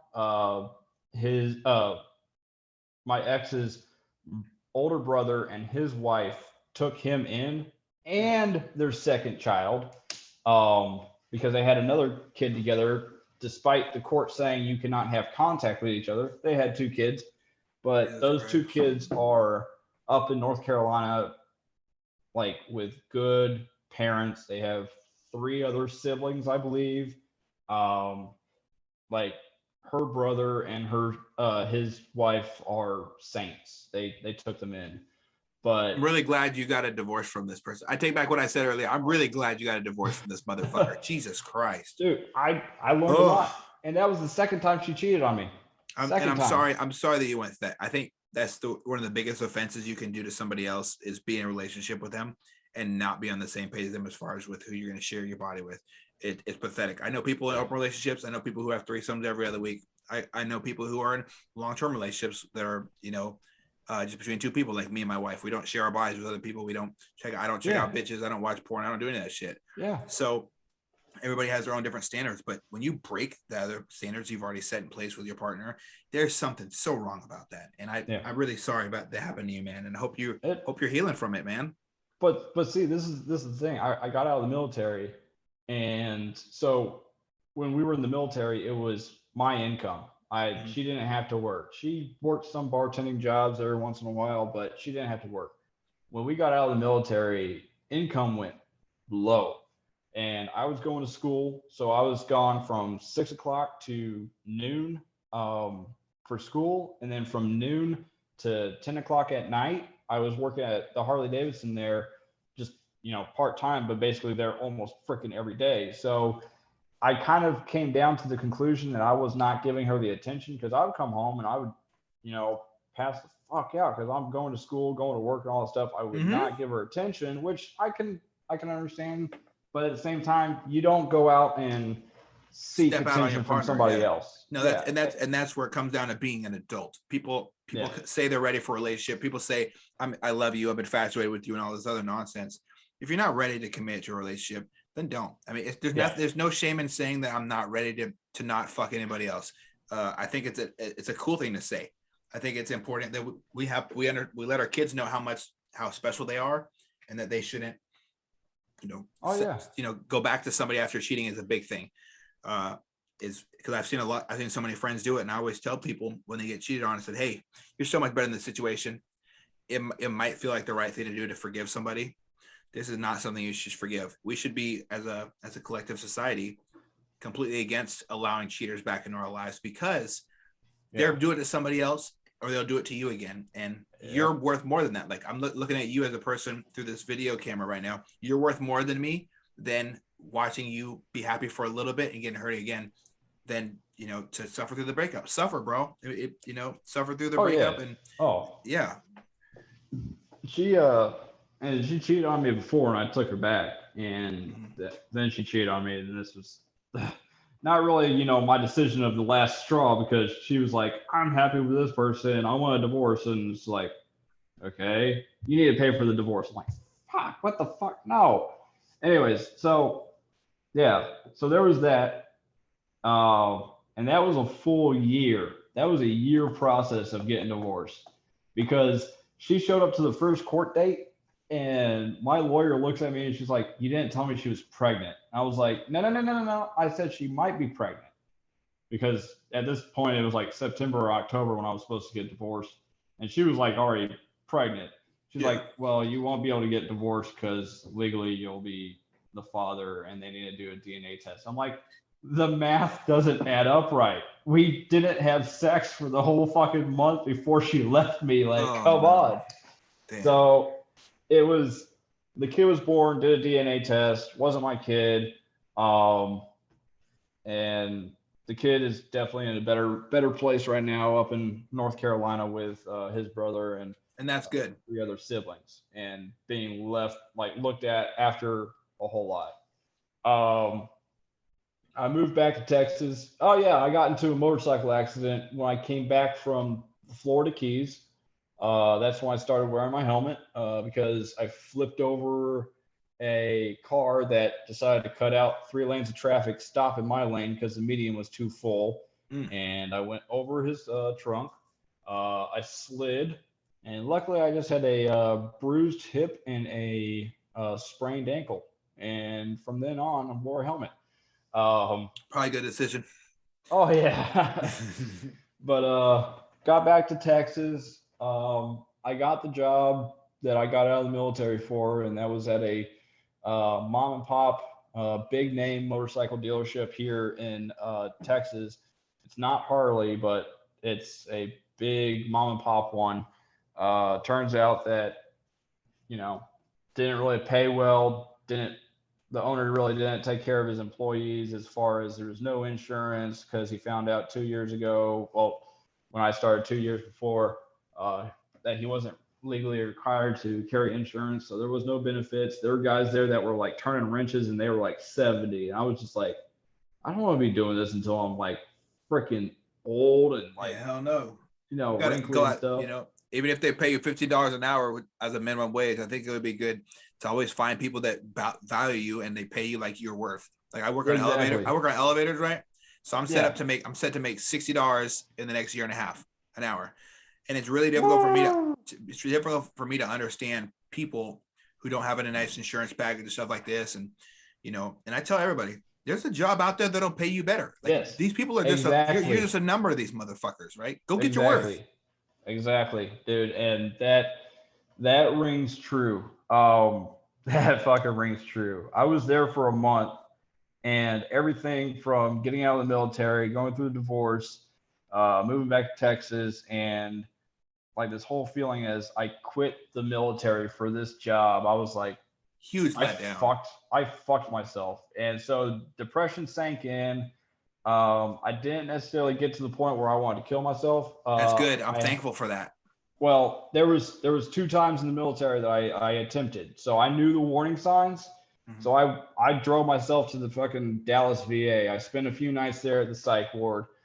So that's kind of why I'm kind of nervous. I haven't checked and like tried to see if I can purchase a gun legally because of that. I know that some places, the background checks, and I'm fine with that.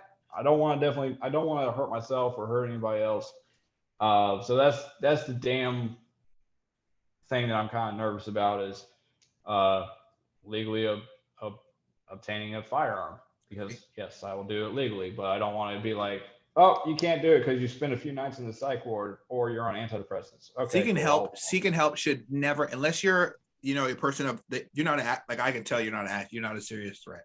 And people can say I'm not a psychologist. You're fucking right. I'm not. I'm a human being. There's nothing wrong with you, man. You're not going to go out and harm the world.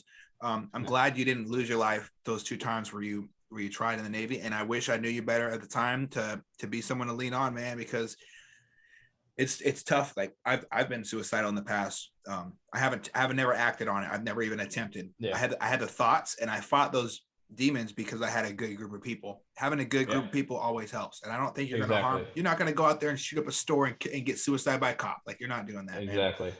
Oh, that should inhibit you on getting a gun. I really disagree with that whole. They put this out like, oh, if you're going to kill yourself, bro, there's so many ways to kill yourself. You got knives, you got computers, somebody, John Wick, ask him. He'll figure it out for you. But there's no reason why that should inhibit you to protect yourself. Yeah. And I hate that. But that's the fear. I haven't tried because I don't even know if Texas background checks have gotten there yet. But I know that they'll be looking at criminal history and whatnot, your history, criminal wise. But yeah, I spent a few nights there. And then I moved out to East Texas with my dad and my stepmom, God rest her soul, and lived out there for a while. And then I was like, shit, there ain't jobs out here in East Texas. I need to start paying down my student loans because when my wife left, I took out some student loans to help me stay afloat because I didn't have the VA disability yet. So I did that. So I had debt. I'm like, I'm not fucking making payments on my loans out here with, $11 an hour and all that shit. I need to go back to DFW where there's jobs out the ass. So I moved back, got my first gig at a metric motorcycle shop selling motorcycles. And then I got picked up at a Harley Davidson dealership. Actually, the first dealership I ever walked into had one of the coolest managers ever. Landon, if you ever listen to this, you are rock solid. The owners can go, they're too cheap. But I got let go of that after a year and a half because the painter manager, she always cried and complained to the owners and they were afraid to act on her. So they got rid of me and I sat there. I was like, look at her track record. Ever since she showed up, she let go of the other technician. The painter left because of her. And then once again, the other technician and now me. Like, look at the track record because I never got written up as a technician until I moved to collision. And at the same time, leadership, I'm like, bro. Bad leadership, Leadership, except they were also scared to act on her because she would throw the woman card out there. Cowardice is the number one act of all people go. If there's a hell, cowards are number one. The Bible said so. Yeah, but that's in the past, and I got to let go of that. So I went back to community college. I was there for a semester, and the weirdest fucking thing was, and I kind of realized it. I fucking like when I was going there, I was like, what, 30 going through community college, and I was acing everything. I was like, holy shit, this is fucking easy. Why did I freak out the first time I went through community college and bomb half my classes? Because I was a slacker when I was fucking 18, 19 and stuff. But I was passing that. The winter, actually, also, when I was at the first Harley Davidson place in Denton County, it was December 30th, 2018. I went to Electric Cowboy, which was this honky tonk bar in Louisville, which is where all the freaking city cowboys and cowgirls go. There's no real ranches around here. So if you're a real rancher, you're driving away. So this is all the city country people. They had a $1.50 beers and a $1.50 wells or whatever. Oh Lord! I was buying, like, me and my coworkers from the technicians and stuff. We went there. We were just. I was buying drinks for pretty much everybody. My tab was like $45. And my dumbass self, I don't remember it, but they were like, get an Uber. I don't remember it, but I think I can kind of remember it saying, I don't want to leave my motorcycle in Louisville. Fuck that. So I got on this stupid decision to get on my bike, drive back to my house, which was really 5 minutes away, probably like 7 miles. And as soon as I hit my town, I knew for sure to slow the hell down, because anything after fucking midnight and 1 o'clock, because I left before last call, because one, I don't like traffic and all that shit. Last call, whatever. So I left before last call. But anytime after midnight, Flower Mound cops, they are bored out of their mind. The biggest thing that they ever busted was like a pound of weed, and they did the whole take a picture of it on the table. I was like, no way! You guys are getting it. Want to do something great? Find some fentanyl. That's a win. Weed is a nice plant. It smells nice sometimes. Exactly. I personally don't smoke it because I have my job, but I don't judge. It shouldn't be banned. It's a fucking it shouldn't. It shouldn't. Just tax it, you Nazis. You tax Nazis. Tax it, but also, like, don't get me started on hemp, man. Hemp shouldn't be, like, we could grow like hemp a whole lot faster than we can with trees, and we can make a whole lot of shit out of hemp. Yeah. And like, it takes 15 years to grow a tree when it takes, a couple months to grow some hemp. And it's like, dude, come on. And it's really good medicinal wise. It's good for depression and anxiety, but I can't do it. Yes, it is, brother. I get piss tested by the FAA, so I can't do it, unfortunately. Yeah. Because I would do that in a heartbeat before antidepressants. I think that it's all about finding out what works for you. For the longest time, I've used fitness as a way of kicking those wolves that might show up our way. I haven't been depressed in a long time, but I use fitness as developing myself, and then I started using shooting in fitness, and then I just found more and more shit that helps. And ultimately, the person that you see on Facebook and Instagram and stuff, that's who keeps me away from violence, and it keeps me away from depression, keeps me away from negative thoughts towards others, and being hot-headed and wanting to let people say get under my skin. I don't let it happen anymore. People can say what they want, unless they want to fucking handle it. They can say however they want. It's okay. I don't impede on their First Amendment rights, but if they're looking to be violent, I don't back away from violence either. But depression it's about finding out what works for you. I don't judge anybody who uses pills. I think it's great that you found a solution to keep those negative thoughts away, because they will cripple you. You'll lay in bed and you'll wonder, what is life about? And these weird questions, but you won't move. You got all this cortisol and it's bullshit up in your mind, and you're sad. And there's no way to fix it, and there's no escape. And that's why really fast. I'm gonna get some water, but Yeah. really, like with I did get pulled over by the Flower Mound PD. I was literally 30 seconds away from the house, and I was, did the field sobriety test. I failed that.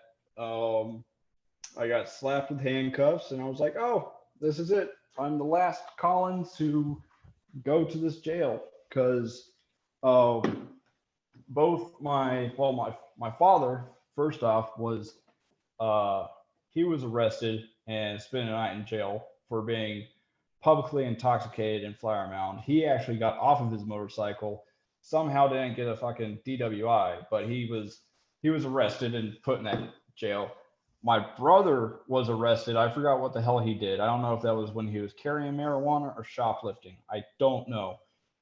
He spent the night in jail. So December 30th, 2018, the last Collins was put in jail and got to spend the morning in the drunk tank, sobered up. I remember watching the Dallas Cowboys beat the Giants while in jail. Is that a win or a loss for you? And Cowboys fucking won. I was like, oh shit, I'm always gonna remember this shit. Yeah. But I walked out of the jail and my mom was there. I was like, hey, all three of your boys have been to Flower Mound jail. And she's like, that's not something to be proud of. I'm like, I don't care. But man. dude, I was drunk, but I was like, well, I deserve this. I played stupid games, got stupid prizes, whatever. But I am damn thankful that Denton County, I know Tarrant County, and I think Dallas County also have vet court. I don't know if y'all got that up there, but I was given a letter saying that I was going to go to vet court. I was like, okay, cool. So basically, half of my charges were not my charges, but my fines were taken care of because they get, taxpayer grants. But some of the courses I had to pay for, I had to pay for my probation. It was probation and court all together. And so when I didn't start court until November 5th, 2019. I stopped drinking February 14th, 2019, because I wanted to be sober before going to court in hopes that they would reduce my AA. Because some people would, get twice a week, once a week, whatever. So I wanted to show the court that I was like, I have a problem with making stupid decisions, not a problem with alcohol and stuff. So I quit, and February 14th, 2019 was my date. Got into court, and then I made my 1 year, and then I got out. Like, I did all my P's and Q's and crossed my T's and dotted my I's. Got out in December with court. And then I was like, I don't know if I'm going to drink again. No, I'll probably just wait until my 2-year mark. But then I went on that date that I was telling you about. Yeah. Thought she was pretty cool. I was like, I'm just going to have a glass of wine with her while we're on a date because she knows because her ex was an alcoholic and she knew those signs, but she was still able to drink. And she's like, you want to have a drink? You're okay with that? I'm like, yeah, I'm actually going to celebrate this also. So I did that. I was shy of 2 years, but in that time of not drinking, I lost 20 pounds because fuck yeah, man. Drinking, dude, that's the crazy thing. There's a lot of benefits with not drinking. And like the first thing, if you don't drink, you lose that weight. And I was drinking beer, and at the time it was beer and tequila. And they say that alcohol is a depressant. And I'll tell you, like, when I was not drinking, when I was sober for that time, and yeah, still on my antidepressants, but like if I was in a financial bind or I had a bill that came out and I was like, oh great, I got $5 that I have to make last for 2 weeks until payday. How the hell am I going to make it? Before, when I was not drunk, but when I was drinking, like I would freak out about that. like the whole fucking world would come crumbling down on me. When I was sober, like practicing sobriety, dude, if finances came up or something, I'd be like, okay, I got this. Like, it clears your head. It clears your head. And so when I started drinking again, back in January, it was January 9th, which was our date. I kept it on only the weekends. I would have like half a bottle of wine with sushi on Friday. And then Saturday, I would go to my sushi restaurant and, have, a sake or sake sunrise. I love old fashions. Me too. But I only kept that during the week. And there was a few weeks where it was, I had some wine during Monday or Tuesday, but I started noticing, I was like, okay, so I'm playing with alcohol again. My sleep is going back to shit. I'm kind of fuzzy headed in the morning. And that's another thing. It was so good to wake up with no hangover if you drink. And to wake up clear and ready to go, it's good. And it was a couple weeks ago that I was over at my mom and stepdad's. Like every Sunday, I go over there to do laundry. I don't have a washing machine, but my stepdad, he works at a liquor store, and he had like a big ass bottle of vodka. So in the mornings we have like mimosas, and I had two of them, and I was like, okay. So I had some screwdrivers, and I was like, I don't feel this shit. Whatever. I ended up accidentally drinking almost that whole bottle, and I had to have help take me home. So I'm glad you made a good decision, man. Oh, dude, but after that, I didn't want to think about vodka for a while, and at that, I was like, yeah, I'm just sticking to having one or two drinks on either Friday or Saturday. And because also this past, let's see, it wasn't all right. So it wasn't this Sunday, but the previous Sunday, um, and it was kind of scary. I ran out of my meds, and I did call for a refill, but I called for a refill like 10 days before my meds ran out, because I've gotten to the point, it's like, okay, before COVID, you could call if you had like 5 days left and your meds would show up in the mail. Yeah. During COVID and right now, I was like, okay, I'm going to do it 10 days in advance. And I was like, okay, I'm getting kind of low, checking the mail. I went 4 days without my meds, going, what the fuck? And they called me and said, hey, since you moved, the address is 2002 instead of 2202. I was like, oh, that's great. So I was off my meds, and you can kind of tell being balanced and level, and you start tipping to where it's just like the smallest thing will like tick you off, or your anxiety comes back and shit. Good buddy, that oh dude, it's crazy. And my buddy here in Texas that was in the Coast Guard, he's been going to jiu-jitsu. My brother up in Idaho, he's been going to jiu-jitsu. And I don't know if you ever met Sam Bradford. Yes. He was on he was on the TR, and he is big into fitness like you are. He told me to go get the dopamine flowing. Yeah. And I was like, okay. So I went to jiu-jitsu, tried it out. I fucking regretted it the next day, but I loved it because absolutely, it was, I don't know, that dopamine actually.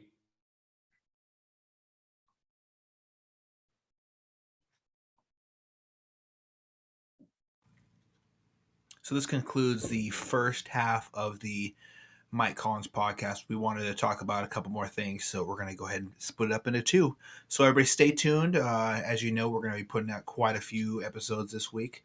Look forward to continuing to break down these boundaries that separate us and connect us all, make us all better human beings. If you guys have any feedback or any questions or anything you'd like to talk with me or the people that I share this time with during my conversations, please send me a message on Facebook. I'm easy to find, Eddie Lowery Jr. There's also a picture of my face, of course. And then on Instagram at This Is Eddie Lowery.